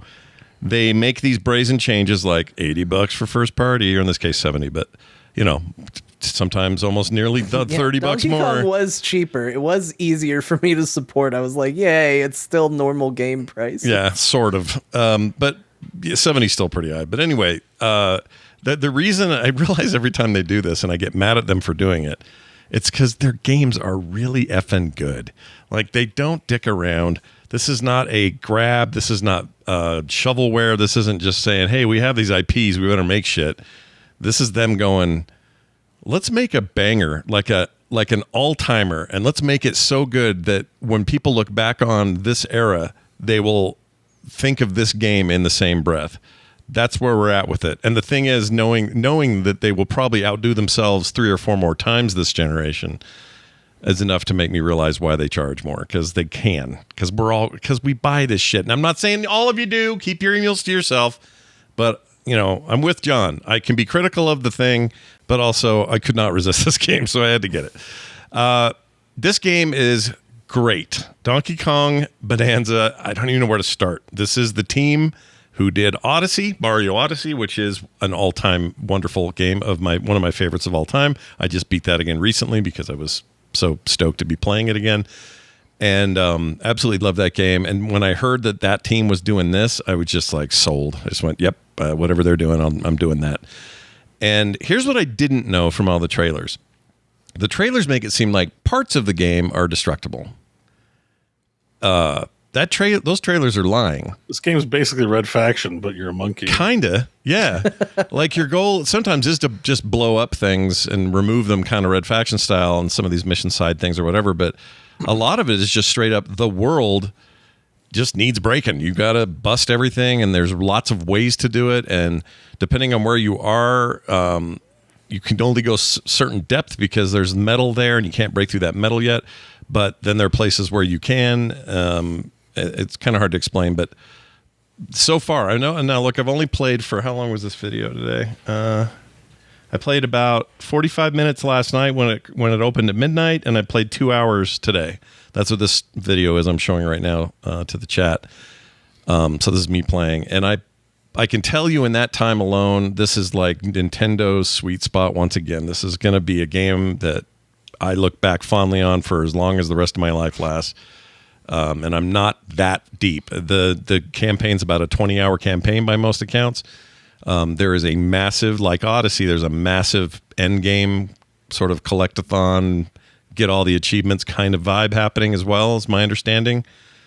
And it is so far really, really great. Much more cinematic than I'm used to from these guys. So I think the music is a big uptick. I think the fact that Pauline is talking, she is a voiced character in this, whereas everyone else just does gibberish. all these monkeys. And Donkey Kong just always going, because he just wants to eat bananas. That's really his whole thing. Yeah, he just wants bananas. And this juxtaposition between him and his doofy banana addiction and her sweet kind of like she has a mission and she needs to find her way home. And that's really working for me. It's almost like Black Widow Hulk relationship vibe. That's a weird thing to say, but it really feels that way to me. You know, that kind of in the MCU, that kind of sweet thing they had going back and forth, and she could help calm him down and all that. There's that vibe of that going on. You know, forget about whether it's lore appropriate or not, or why is she a young girl and he's supposed to be the original Donkey Kong? Like the timeline makes no sense. Don't get bogged down in that. Just have fun with it. Don't think about the lore. No, because it's all fun and ridiculous and over the top, and has, but it's got these moments that Mario really couldn't have, because Mario just isn't good at this. But how many years before he starts kidnapping her and being attacked by a mustachioed plumber does this game take place? Exactly. People are going to want to know that. I say the sooner you get that out of your head, the better. I will say this, though, is a really big concern for me, and people like me. There's shit to collect there. I'm not leaving yet. I got to go get it. That's the kind of player I am. And if I see a little side thing, a little bit of treasure, a little bit of something in any game, it doesn't matter what, I'm all in. This game has so much stuff, just gold even, which you're collecting as you go, under all the dirt and crust of everything. So you're constantly like blowing big chunks of gold out of things.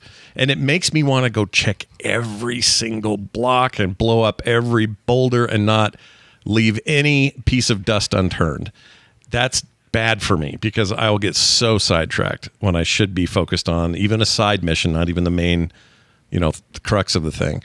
So I have to really park my ADD on this thing and really like not be such a goof, because I keep hitting these areas where I'm like, oh my gosh, there's hidden shit in here. And like any of these games, especially the Mario teams, that's what they're good at. They're good at self-discovery and walking around a corner and going, oh my gosh, there's a star there? No way. I had no idea. I was just being exploratory and I found it. And this thing now lets you break into, I mean, look at him. He's breaking up all this dirt and all this earth, and there's gold in there and there's other stuff in there. And sometimes there's health in there, quests in there, just stuff to do.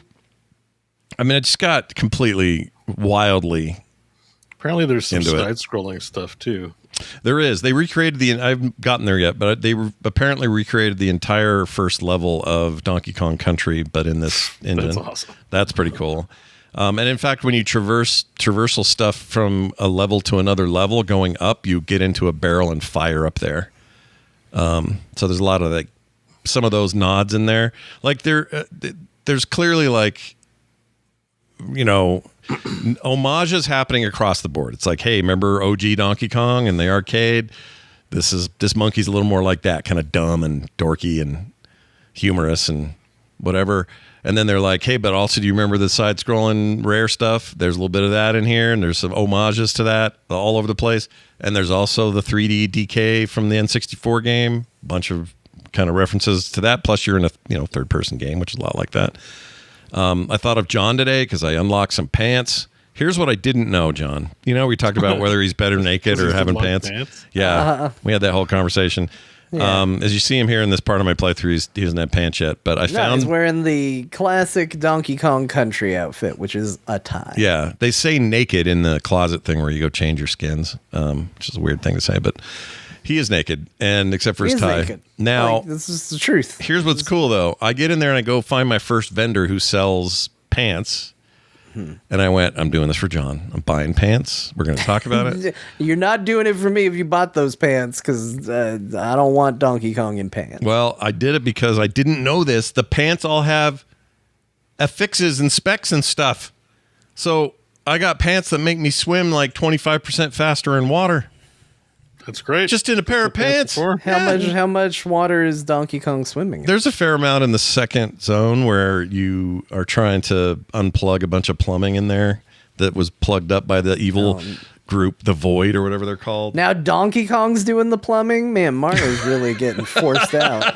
The irony was not lost on me as I entered that place. I went, I'm going to be fixing pipes. They should make a Mario factory game that's plumbing. Dude, that'd be great. What would you perform? Oh, don't just the idea of an automation game in the Mario universe. And what are you making, blocks or something? Just the most stupid, dumb nonsense things. Yeah, I would play. Doesn't that matter. Shit. Play the hell out of that shit. Like, you can imagine what it would look like. Anyways, they have years of stuff to draw on. Like you gotta, make bombs and stuff. It'd be amazing. But there are moments in this game where I'm like, oh, I'll be back here.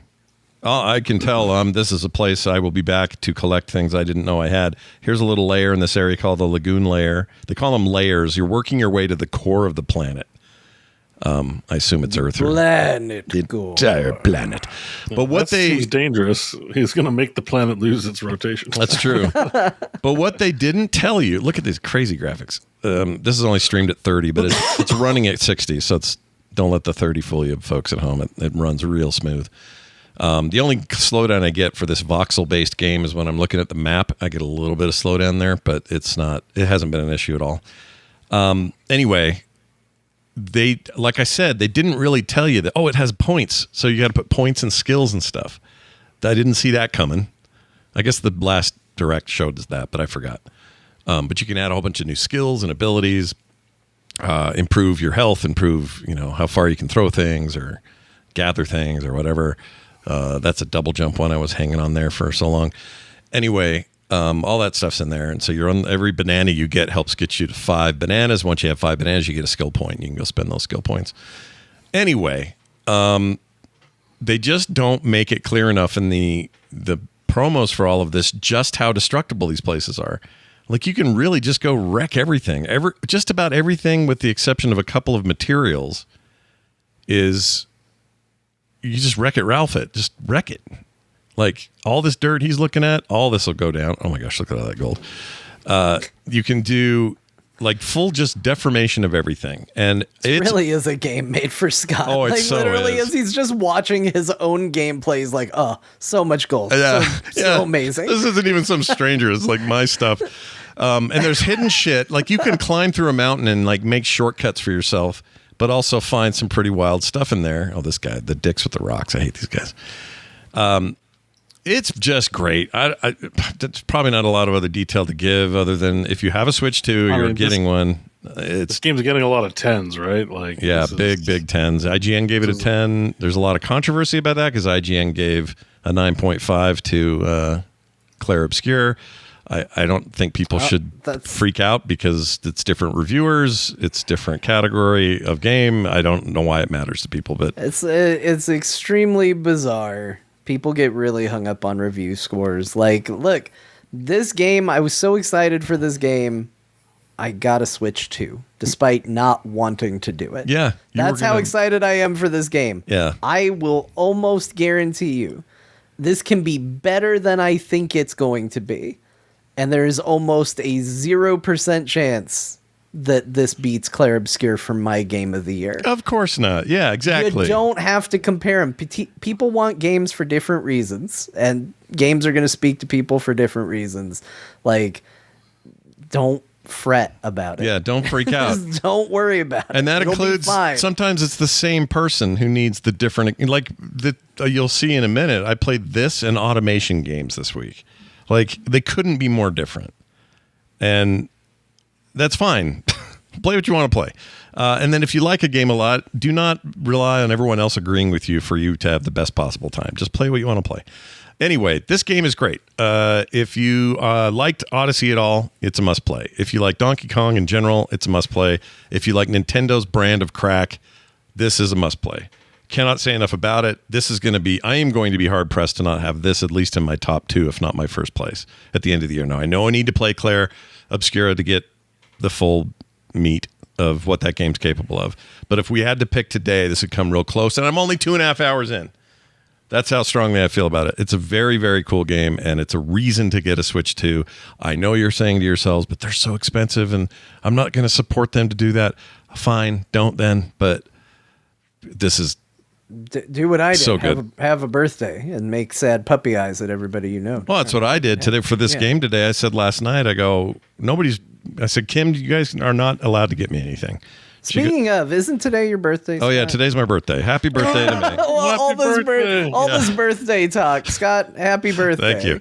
Yes, it is my birthday today. And I'm not saying that to get anybody to say happy birthday. I'm doing it just to let you know that I justified my $70 purchase, $75 with tax. I justified it as a self-prescribed birthday present. That's why I got it. But also I would have gotten it either way, so whatever.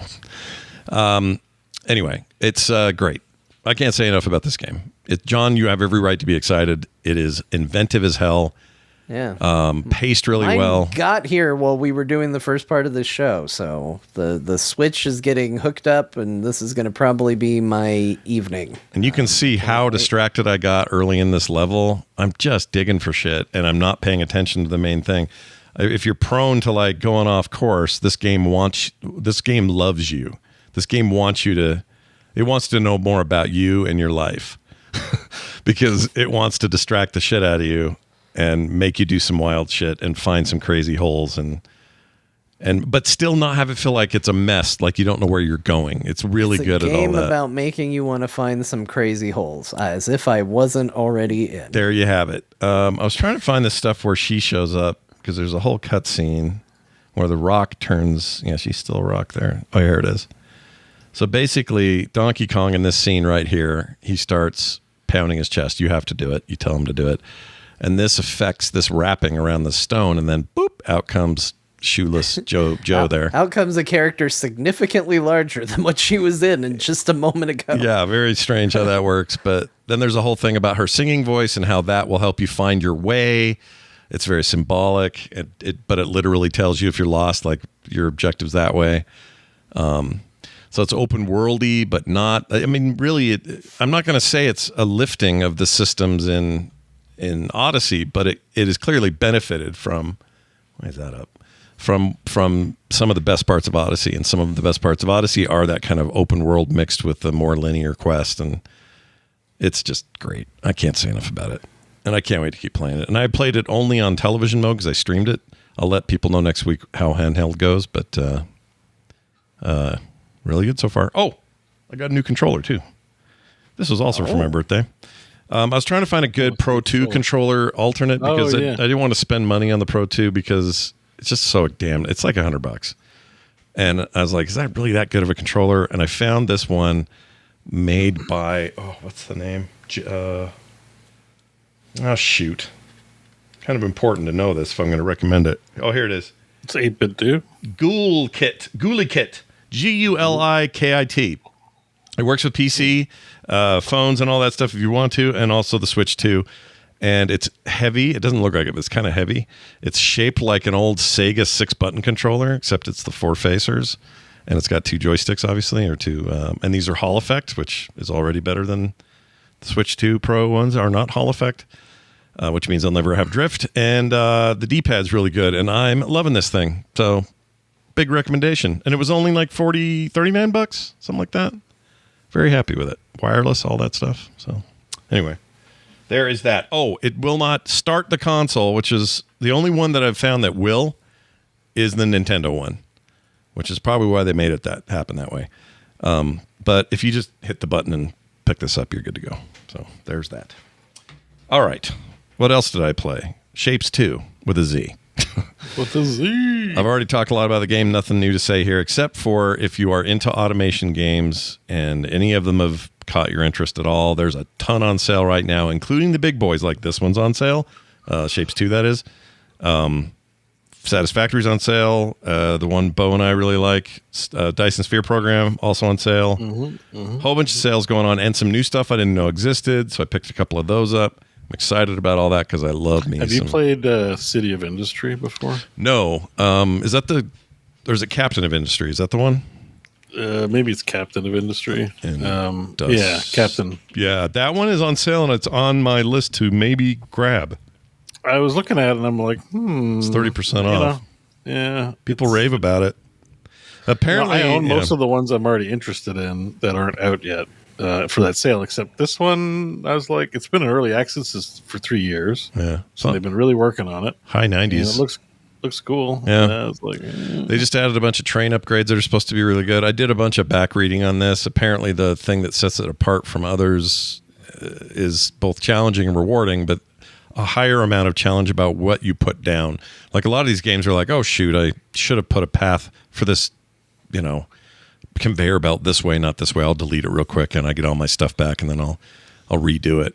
This game's a little bit more like, think about where you want to put shit, because once it's down, and it's very expensive to redo, and like they're leaning in on the be careful with your resources. There's an opportunity cost for doing that stuff. Yeah.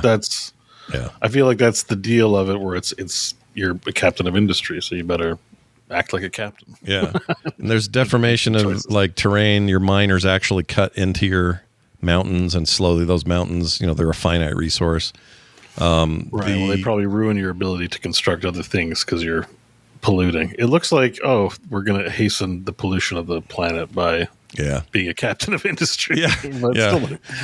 Being an industry captain will do that to you. The trains are really cool from what I've heard, and I don't know, it really does appeal to me. I just have not pulled the trigger on it. I think it's 30% off right now, so it's $24. Looks neat though.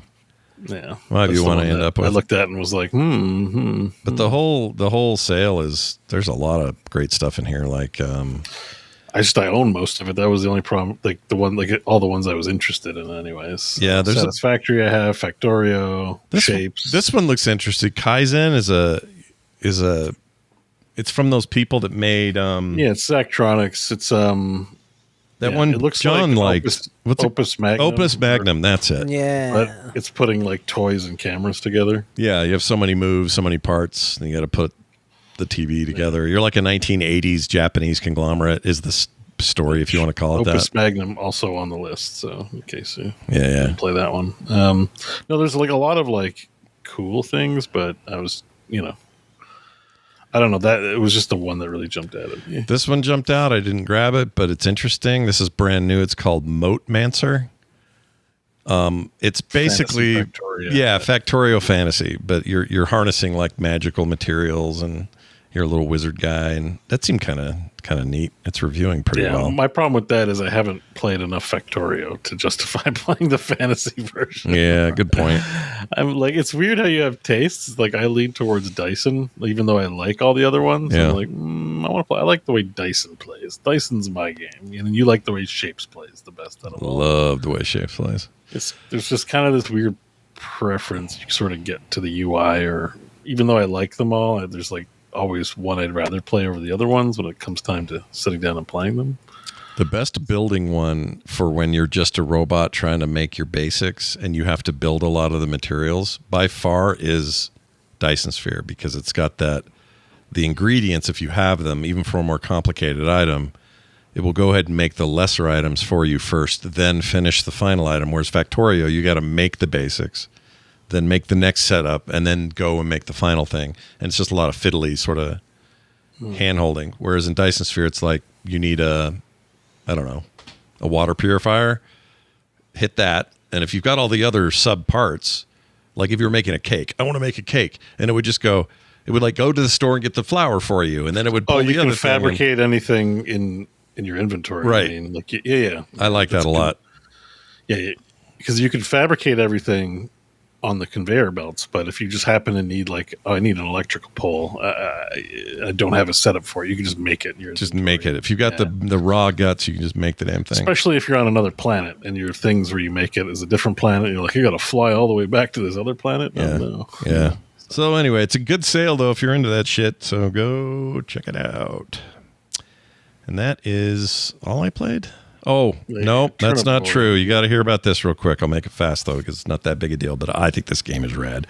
So I had this in my what do you call it? My library. I forgot I had it. Somebody gave it to me. I don't know where I got it. But Turnip Boy Robs a Bank is the name of the game. And it's a sequel to Turnip Boy Commits Tax Evasion, which was also a game, but a very different game. Tax Evasion game was more of a adventure point-and-click turn-based thing. This is a full-on action top-down shooter thing, and the comparisons I would make would be like, I guess Hotline Miami in 1 and 2. I was gonna say it looks like Hotline Miami. A little bit of that. There's a timer. You go to the same bank every day. You're doing work for this pickle. It's a whole thing. I can't. The story's too hard to explain. But you go and you shake down these other vegetables for their money. As you see, there just grabs one and shakes it and his money falls out.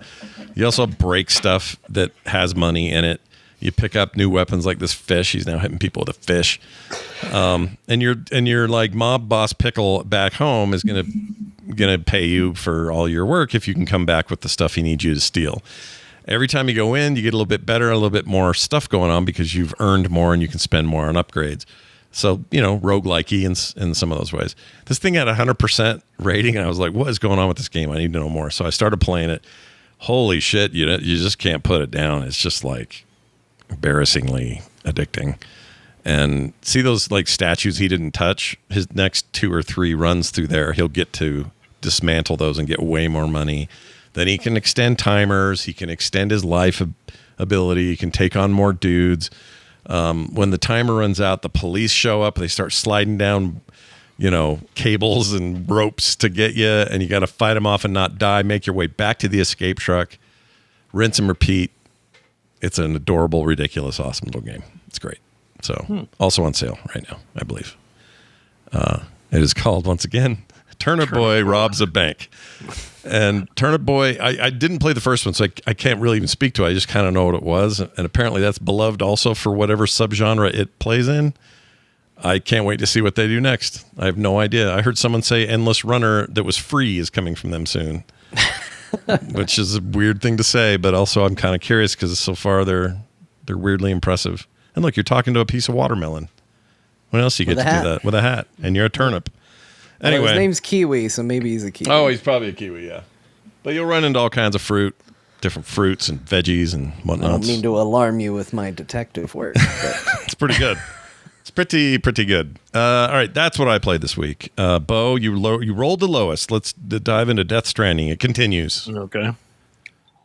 It's a real dramatic drink before Bo's like, okay. You want to know what I played? Okay, hold on. We're getting close to dinner time. It's 6:00. I gotta eat. So yeah, this will be. Hey, the quicker you go here, the fastest. I'm teasing. Take your time. I'm totally kidding. No, but it's fine. It's just I'm drinking my coffee drink and just hoping it will nourish me.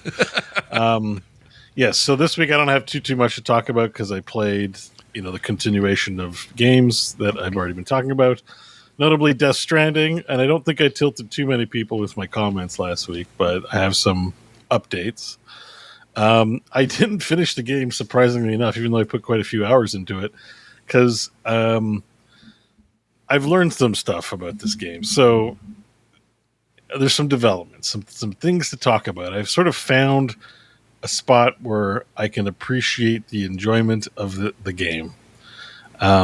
In that I do feel like I've gotten better at the game, if that makes any sense. Which is like a part of games that I really like when you kind of have skills and you get better at things, and it doesn't really involve leveling up your character. I'm better at understanding how the terrain works. Mm-hmm. And so that came along, and then a few other things happened that made me really appreciate it. One thing you can say about this game that you can say about Death Stranding that you can't say about other games is there's a lot of attention to little details, and it gets kind of overwhelming in a way where you're like, oh, this game is kind of sick. It's kind of so. One thing I didn't know about it, I was complaining about the terrain last week. I didn't know this about the game, but the more you drive in a particular area, you wear out the ground. You know how in grass, if people walk on a path, it kills the grass and it becomes a dirt path? Sure, yeah. That literally happens in this game. So it took a while for me to fully appreciate it, but I had this delivery truck, right? And I'm driving to the film director's place, and it's surrounded by rocks. And it's hard to get the damn truck through, and I was kind of trying to brute force it to a point where I got the truck stuck on the rock so that none of the wheels were touching the ground, and I couldn't get it anywhere. I was like, gosh dang it. I get out of the truck and I put the stuff on my back and I deliver it, and I come back out to the truck and the rock is gone, because I was like, I'm gonna have to find a way to walk back or find a vehicle. There's no highway to where the film director lives. It was I'm so pissed off. The ground just truck was back on the ground and the rock was gone and the trail was showing. Yeah. And I was like, oh, it can even like make the rocks disappear, which is a little crazy, but this game's not super naturalistic. I've beyond accepted it at this point. So, interesting. So the more I traverse and deliver, there's actually some minor terraforming going on. I was like, okay, this is pretty sweet then. Like, I don't have to just make highways. Like, as long as I'm using these things as delivery routes, there's a whole mechanic. And I bet you it integrates with the online play as well, I think, to some extent. Like, it's not just your path you're taking, but if it's a path commonly tread upon by other players in the asynchronous multiplayer aspect. I was like, oh, that's pretty cool. And then another thing happened where I lost one of my vehicles with a bunch of stuff on it, and I was in the mountains. Oh, shit. And I was like, oh, man, I'm going to have to walk back so far. I'm going to have to go through a bunch of places with BTs. But then I remembered a little thing where, like, you get these floating carriers where you can, because things will jostle on your back. So if you don't want things to jostle, it's a good idea to get like a flatbed of some kind, and you can get this floating little platform that you can attach with a string to your belt and pull it behind you, and it won't rock because it's like auto leveling, like this, sci-fi thing. So you can skateboard on that thing. And I was like, oh wait, what if I use this thing to like snowboard like down the hill? And I did that, and it was awesome. It was better than, and I'm like, I was like, oh, there's a lot of detail in this game. Like, they made a whole skateboard aspect of this floating thing when they could have just not done that. Like, most of the, and then you get to the point you realize, oh wait, this game is marketed and sold as like there's a story and you have missions and and really what this game is it's just a sandbox game. That's what the real game actually is. And then like, maybe the other thing is just part of the game. Like, it's not a bad thing, but because there's like, I don't know, some amount of deliveries that are the MSQ, right? Yeah. But there's about 540, I think 540 is the number, side missions of deliveries. It's a lot. And, and there's this whole thing where not only can you do delivery, but you do premium delivery. And if you're playing on normal, you get Legend. If you're playing on hard, you get Legend of Legends. And if you play on very hard, when you make a premium delivery, you get a Legend of Legends of Legends, accolade. And so one big thing is that super fans of this game do is they try to get all 540 Legend of Legend of Legend. That really badges. What they call it? Legend of Legend? LOL. Yeah. Okay, that makes you kind of want to pee blood, though. I don't like that. It's dumb. There's a lot about this game that's strange, but to me, I'm like, oh, I realized that. Okay, this game is not marketed up front the way that, like, what is it? Why would I be interested in this? Who wants to play this? It's a sandbox game of like you have all these tools, zip lines, things you can or cannot use. They're not required to make like deliveries over terrain that is like, difficult to navigate in many circumstances, but also reactive, I guess, to players and the player base. And given that as the more I play it, the more I'm better able to balance my load. I know what works well in certain situations. I got an upgrade to the handcuffs I wear so that I can cut the umbilical cord of the BT. So like ghosts, usually I kill at range, but the invisible ghosts, you can walk up to them right next to them, hear them go, and then melee them. And I was like, oh, this is pretty badass, actually. So, like, it's one of these games where you get, like, progressively, like, better and better at it. And I was like, oh, I can appreciate it. And it's, like, almost makes it seem like the main story is, like, if you play World of Warcraft, you'll do the MSQ the first week of the game's launch, and then probably you're raiding and doing other shit for most of the time you're playing. And that's kind of the vibe of this game too, where it's like you get in, you do the MSQ, and if this is like your game, you're going to sit there and try and like do perfect deliveries and enjoy that. Right. Now, I don't know if that means this is a game for me, but it's like it's taken a while to peel back the onion layers, I suppose, and sort of figure out what it is that is appealing to the people who really like this game. Yeah. I will note though that like according to Steam achievements, only 17% of players who bought the game actually finish it. Oh. And usually that number is never 100%. Like most games probably hover, in below 50%. But like, I still found, I'm like, that's a pretty low number for, like everyone loves Kojima and Kojima games and all this stuff of people not making it to the end of this game. Right. And I was like, I can kind of see why, because like the delivery, it's not very, it isn't the most action packed game, like, in terms of fun and joy. Like you just showed Donkey Kong Bonanza and he's going nuts and breaking things and it seems like a good time. And this game, a lot of it, you're just walking and, it's got a vibe and stuff like that, but it's not, it's not the best. However, I've been enjoying it and playing it more, and I'll probably try to see through it to the end. But I realized what was happening was I'm only on episode 7 of the 14 episodes I think that are in the game, and I realized I was getting caught up in doing side, like improving the connection strength of all the bases, and trying to do deliveries and trying to get the highway up to shape. And I'm like, oh, I realize this is all like side stuff. Like I could probably just focus in on the MSQ and not. I'm kind of doing this stuff, but not really with the intent that someone who really likes the game is going to do this like multiplayer delivery mini game. And I think it does appeal to certain people to do that all.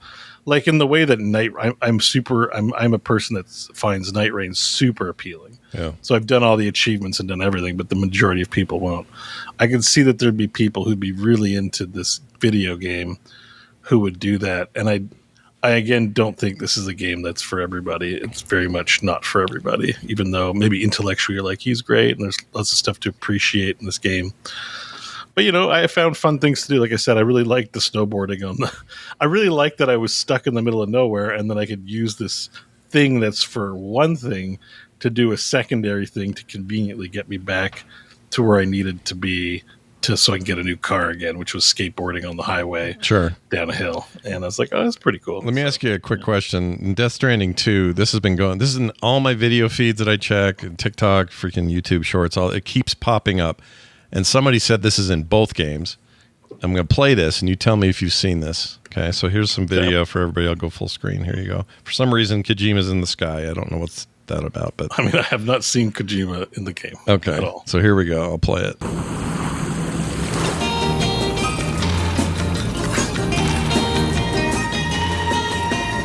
Oh, so there are hot springs.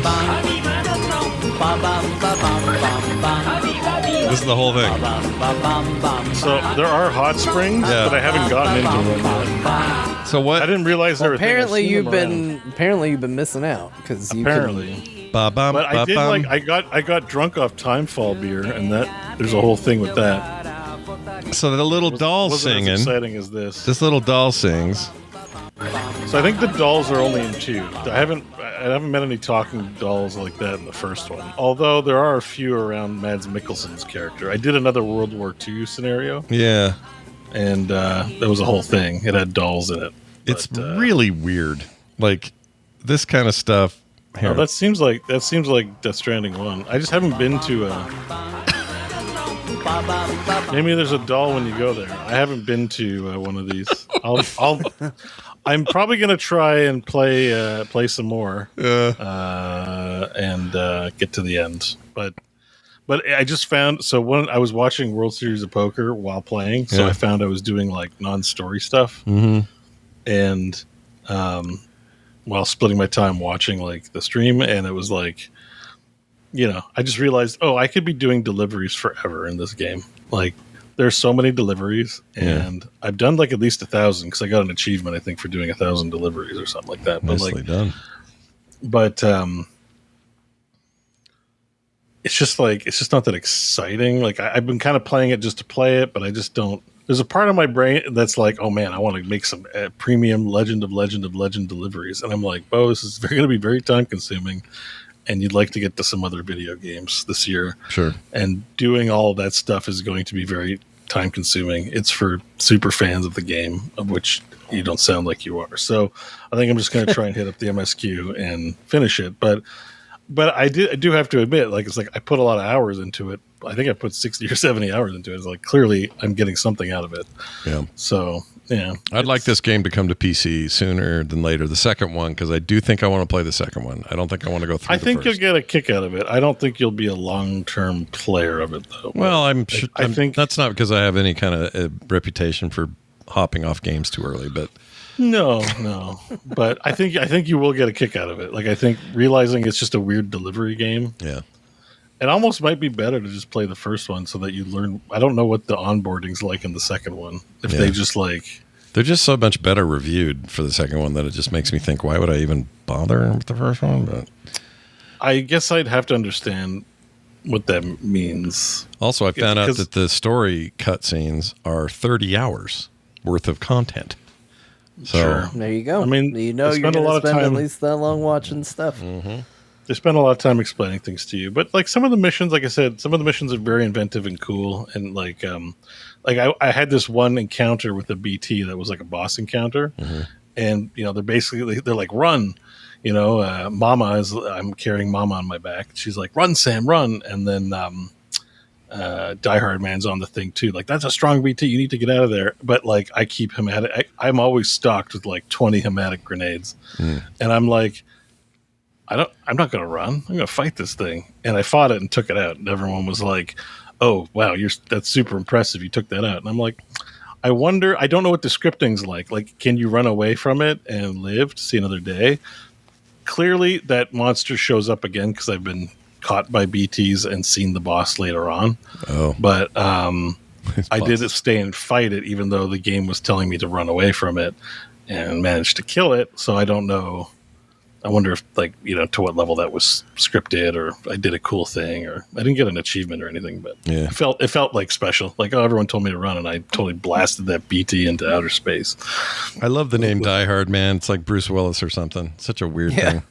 Yeah. Die Hard Man, as it turns out, is a pretty constant character. Like, you meet characters, and they have a time with you in the story and stuff, but like Die Hard Man is like the president's right-hand man. Kind of, so he's constantly telling you to check your emails and checking in with you and stuff like that. He dies hard. Hey Sam, it's Die Hard Man. I'm just reaching out to you to ask, have you been reading your emails? There might be important things, and you should check those out. Like, he says that to me every 20 minutes. I was just fighting Mega Man, and I thought I'd give you a call. That's what it reminds me of. Those stupid Mega Man names. It's fine. Whatever. Yeah, but I'm enjoying it. I'm just trying to soften a little bit. Like, I feel like my feedback and reaction were all pretty honest last week, but I have been gaining some appreciation for the game a little more. It's just it's very unashamedly what it is, and it's not unfun. I'm having fun with it. So nice. Well, and you also got to Ashlands and Valheim with your buddies. How'd that go? Badly. No. I mean, it went well, but like, holy shit, the Ashlands are full of tough ass monsters, and they constantly spawn. It was we got a special boat so we could go into the Bloodwater, and then immediately there was an upgraded version of a sea serpent called a bone maw that we had to kill. And then we make landfall, and we're immediately assaulted by skeletons. This giant flesh bone dog thing that we call the Kool-Aid Man that just smashes through the buildings you build. Another man. Yeah, a Kool-Aid Man. And also vultures. As it turns out, vultures are really annoying. There's like always 3 of them, and they jump down and spawn in your, not spawn, but just hover and irritate you, but do considerable damage as well. Is the place always on fire? Is that the idea of Ashlands? Kind of a big... Yeah, and so the trees here, which is very cool, is like, it's not that everything's like constantly sort of burning like embers, but there'll be like fire rain. Yeah. The weather in this place is absolutely insane, by the way. I'll bet. When there's like a rainfall, it's just acid fire rain, and the sky is super gray. It can also just get ashy out where all the fire goes away and everything's just gray and dull. It looks really crazy. And the storms are just nuts. Yeah. But this place is super depressing, devoid of life. But what's cool is like it's constantly a forest fire. So if some fire gets on the trees, they catch on fire and just burn down and fall everywhere around you. It's a real nightmarish place and really lived up to the hype. So we had a great time making landfall, but several of us died several times, and we had a hard time even getting anything built because these things destroy everything. So it's just really hard to build anything in this biome. Spaghetti Pete still rolling with you guys? I like Spaghetti or Pete. Or Pepperoni, sorry. Pepperoni Pete. Yeah. He called it, or No Dick. Because he called his Valheim character Nordic Pete. Oh. But we just say No Dick. No Dick. We've just been calling him No Dick. Or sometimes also known as Borkamina, because that was the character they played in Baldur's Gate. But Yeah, every name but the real name. But yeah, No Dick is kind of the name now these days. I love it. No Dick Pete. Is Krafton? Sorry, we talked about Krafton earlier. Krafton still hanging in there? Still? Oh yeah. He's we all four of us. We're a squad of derpy players that go in there and try our best. But that's great. So now you're caught up. Technically, this is the This is the final biome that's in the game. There will be one more called the Deep North, which should be very cold and deep, I guess. This is we're on the razor's edge of what's available. So there's still a boss to fight and things to discover. There's a fortress that we need to make a battering ram to get into. So, but we don't have. There's a new metal called flametal. I guess it's a compound word of flame and metal. Oh, flametal. All right. We're having a hard time finding it. I think we just find little pieces here and there, and we have to smelt it there because you can't take them through teleporters, and I didn't bring enough resources to do that stuff. So we're sorting through all what we need to do to get the flametal ores flowing. Good. To make better items and to make battering rams to get in the fortress. And I even played a bit on my own. There's these psychotic fallen Valkyries that are around that are also quite insane in terms of they're upping the graphics level and how cool everything is, and has some pretty crazy attacks. So wild. All right. That game continues. They're not even close to 1.0, right? This one's going to go forever. Another couple years. They should be. There's one more biome, and I think when they hit 8 biomes, it'll be 1.0. I am hoping for some content after it, but need some end game, baby. Yeah, but right. And there was. I don't know if you want to play a little bit of that mashup to get. You want to hear some of this? Just give people a taste. It's 5 minutes and quite long, so don't play the whole thing, but you can play the first minute or something. Yeah, here's some for you guys. Let's see.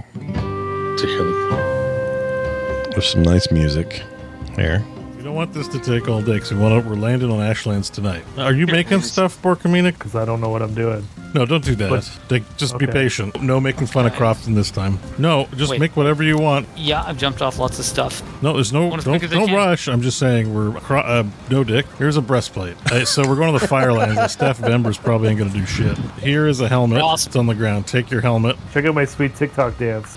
It's in front of you. You know when Krafton always says right in the ass? That's what he's doing. Yeah, that's what I'm doing, 100%. Yeah, literally, boom, boom, boom. And he wants to go into politics. What in the frick? Yeah. Well, he's very gross when he talks about fighting things. That's amazing. Because it's because the bugs, you have to hit them in the thorax, which is in the butt, so it goes right in the ass. We're like, oh my god. I love it. Well, that's great. I like these adventures. I like hearing about them. I'm really glad you guys, you accomplished. It's a good time. We're having a good time. That's good. That's what we did in Valheim. Valheim's a great time, and the end. Excellent. That's a good question. Now we do this quick voicemail. This is a quick one. This is a text-to-voice thing that somebody sent us, and I'll just play it, and then I'll tell you what I think about it. Here you go. Hey guys, Terrence here, and I have a question. Scott, instead of trying to scrape up enough WoW stuff to do semi-regular instance episodes, why don't you just Bobby come on core here and there and do a segment with you on the latest, maybe once a month or something? Just a thought. I've actually been thinking about this. The idea of Bobby popping in once a month and going, hey, here's what's going on in WoW for 5 minutes. Yeah, crossover town. Or whatever. Have him here with us. We can all have a good time. And then out of here. And that might be, for an MMO as old as it is, with the, you learn pretty quickly with these things. Like the year is not 2008 anymore. No. The content flowing out of there news-wise is not what it used to be. Also, there were like 5 games everyone cared about in 2008. This is not. We are so different now. So we just happened to be talking about this when I got this call. So I'm not saying it's going to happen for sure or how we're going to do it, how it'll be implemented, but it might happen. That might be the way, because occasionally we do talk about WoW on here.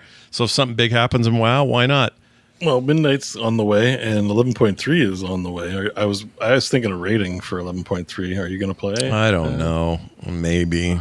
Time it looks sucks. Cool. It's like you sound like it's such a fun prospect, Scott. Clearly, it's not that. I just think, like every time I get all back in, they pull me back in. Right? I am looking forward to the expansion. I'll play that, of course. But whenever it comes back around to raiding, as much as I love being with these people and I like that team and I like being there with Bo and Tanner and everybody else, I just realize the hole it puts in my schedule, and it makes it so I'm like, oh shit, I'm not going to have any time for anything. Maybe just we forget the heroic side of things. Like that can be plus. Just try and do the normal content. And be done with it. Then. Which is why Blizzard does that, right? That's was it under my whatever the raid was, the Goblin raid? Like it was fun to do normal and heroic. It's like it's fun to do, but that's where it becomes time consuming when you're like every week, here we go, let's like smash our face on this boss. Maybe if you're not into it, you could at least get a little bit of WoW time in, and then it's just the progression that you want on your gear and everything, and so you kind of feel like you have to, and there are other ways, but they're maybe not as good. Like I said, I'm so uninterested in gear in that game. Like that stuff is just generic McGenerics, and like, yes, I'm going to get gloves. Yes, it's going to give me my main stats. Incredible, compelling, such cool content. That's like a lot of games. I just don't really find it that interesting, honestly. Yeah, because especially in a game like that, they're trying to like balance everything, which means when things are overbalanced, nothing's interesting.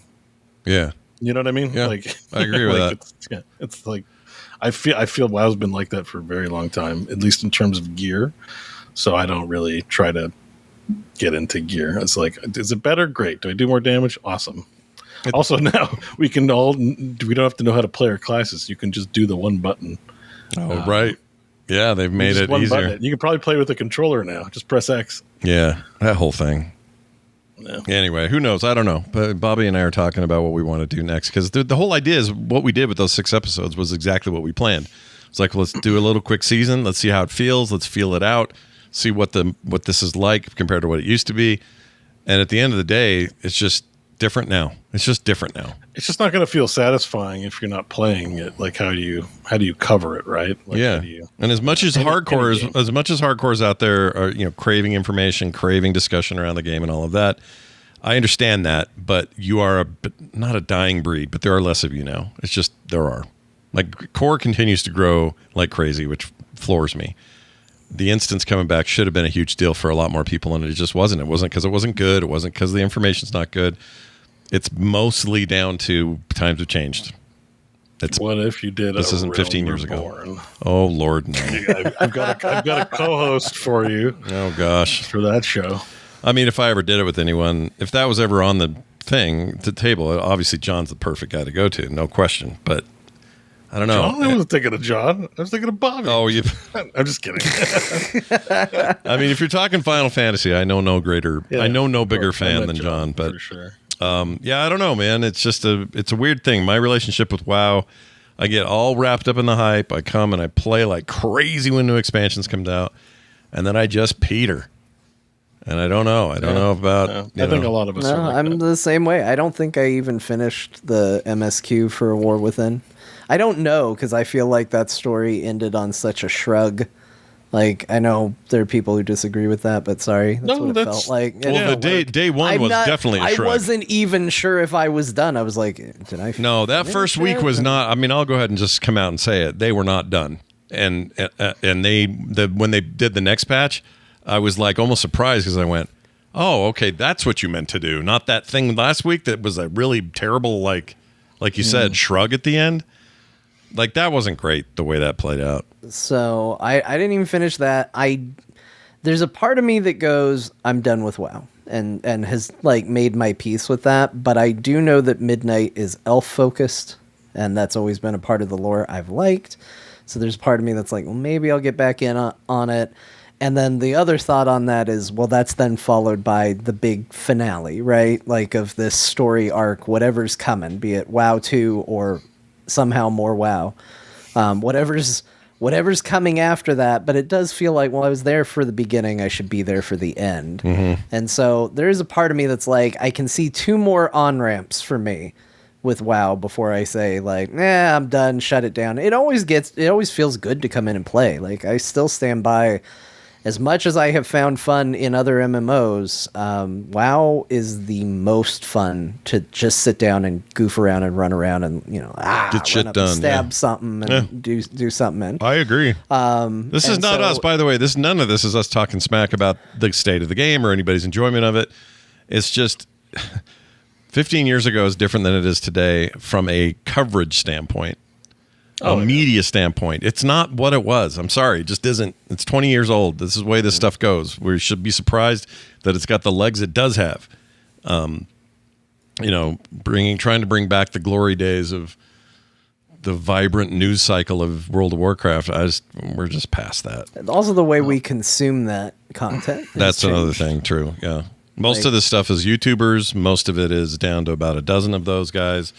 We're mostly getting the views, and it's fine. It's a very visual medium now, and why wouldn't you? And overall, the War Within has been pretty fun. I think Undermine has been a low point, even though it was very cool. But this new Koresh zone, August 5th, so it's been a couple weeks. I don't know. It looks sick. So I think I'm pretty likely to go back and play some for sure for 11.3. Yeah, and as to his question, we'll let you know if we come up with a way to mesh it, because it is part of a connected, what's going on with these 3 games. So I kind of want to, one way or another, I can almost guarantee we'll be covering the midnight announcement. Oh yeah, and all of that. So I think that's midnight. I think that's something we can safely say we'll be talking about that. I think it's August 20th or so that's happening. Yeah. So yeah, that will be covered for sure here, and guaranteed. Anything else. And Bobby is we have a core guild. They're still running shit. They're still doing stuff. And Bobby's, running stuff in the core guild. So we totally in the family, if we have him on to do some, something like that may work. Style segments. Yeah. The show isn't long enough, so we need something more to give it a little. Problem is this show is just so short. Yeah. Exactly. Well, we'll see how that all plays out. In the meantime, I want to thank some new patrons this week. Sola Zorks, Whuppy, Super Gas Giant. I want to meet that guy. Chris and Corey Bartlett. These are some brand new names that have joined us here recently, and I want to thank them and also let them know that they have made a strong choice with their lives, because now you're never going to get a commercial or an ad of any kind, because you're going to have this Patreon feed, which is curated just for you. You can even use it through Spotify. That's where you're already there. For example, there are plenty of other players that do too, but it's there for you. Pre-show content every week. Where the hell else are you going to get that? Host specials every month, or most months, and we're catching up, but you get a lot of extra content. Sometimes there's streams or other stuff that we do that we only put up there. Also, monthly art in the mail from me, signed. Well, digitally signed, but still, good Lord. That's a pretty good deal. Anyway, go check it out, patreon.com/core show, as per usual. All our other ways to contact us, find us, get the 10 hams line, all that stuff you can find at frogpants.com/core.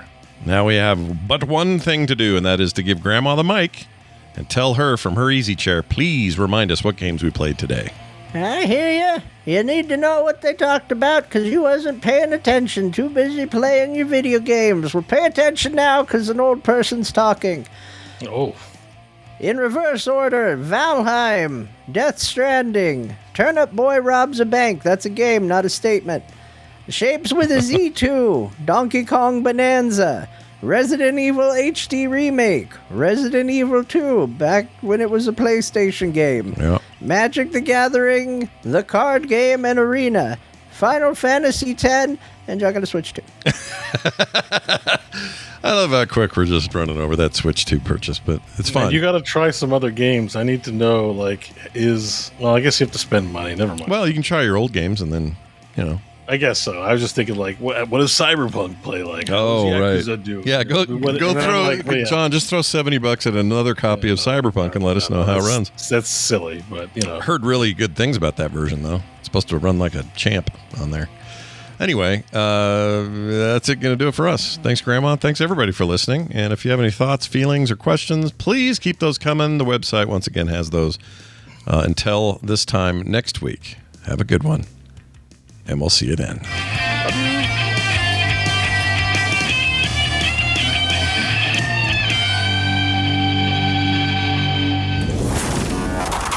Hello, I'm a tailor, and your pant size is frog. You're always welcome at frogpants.com.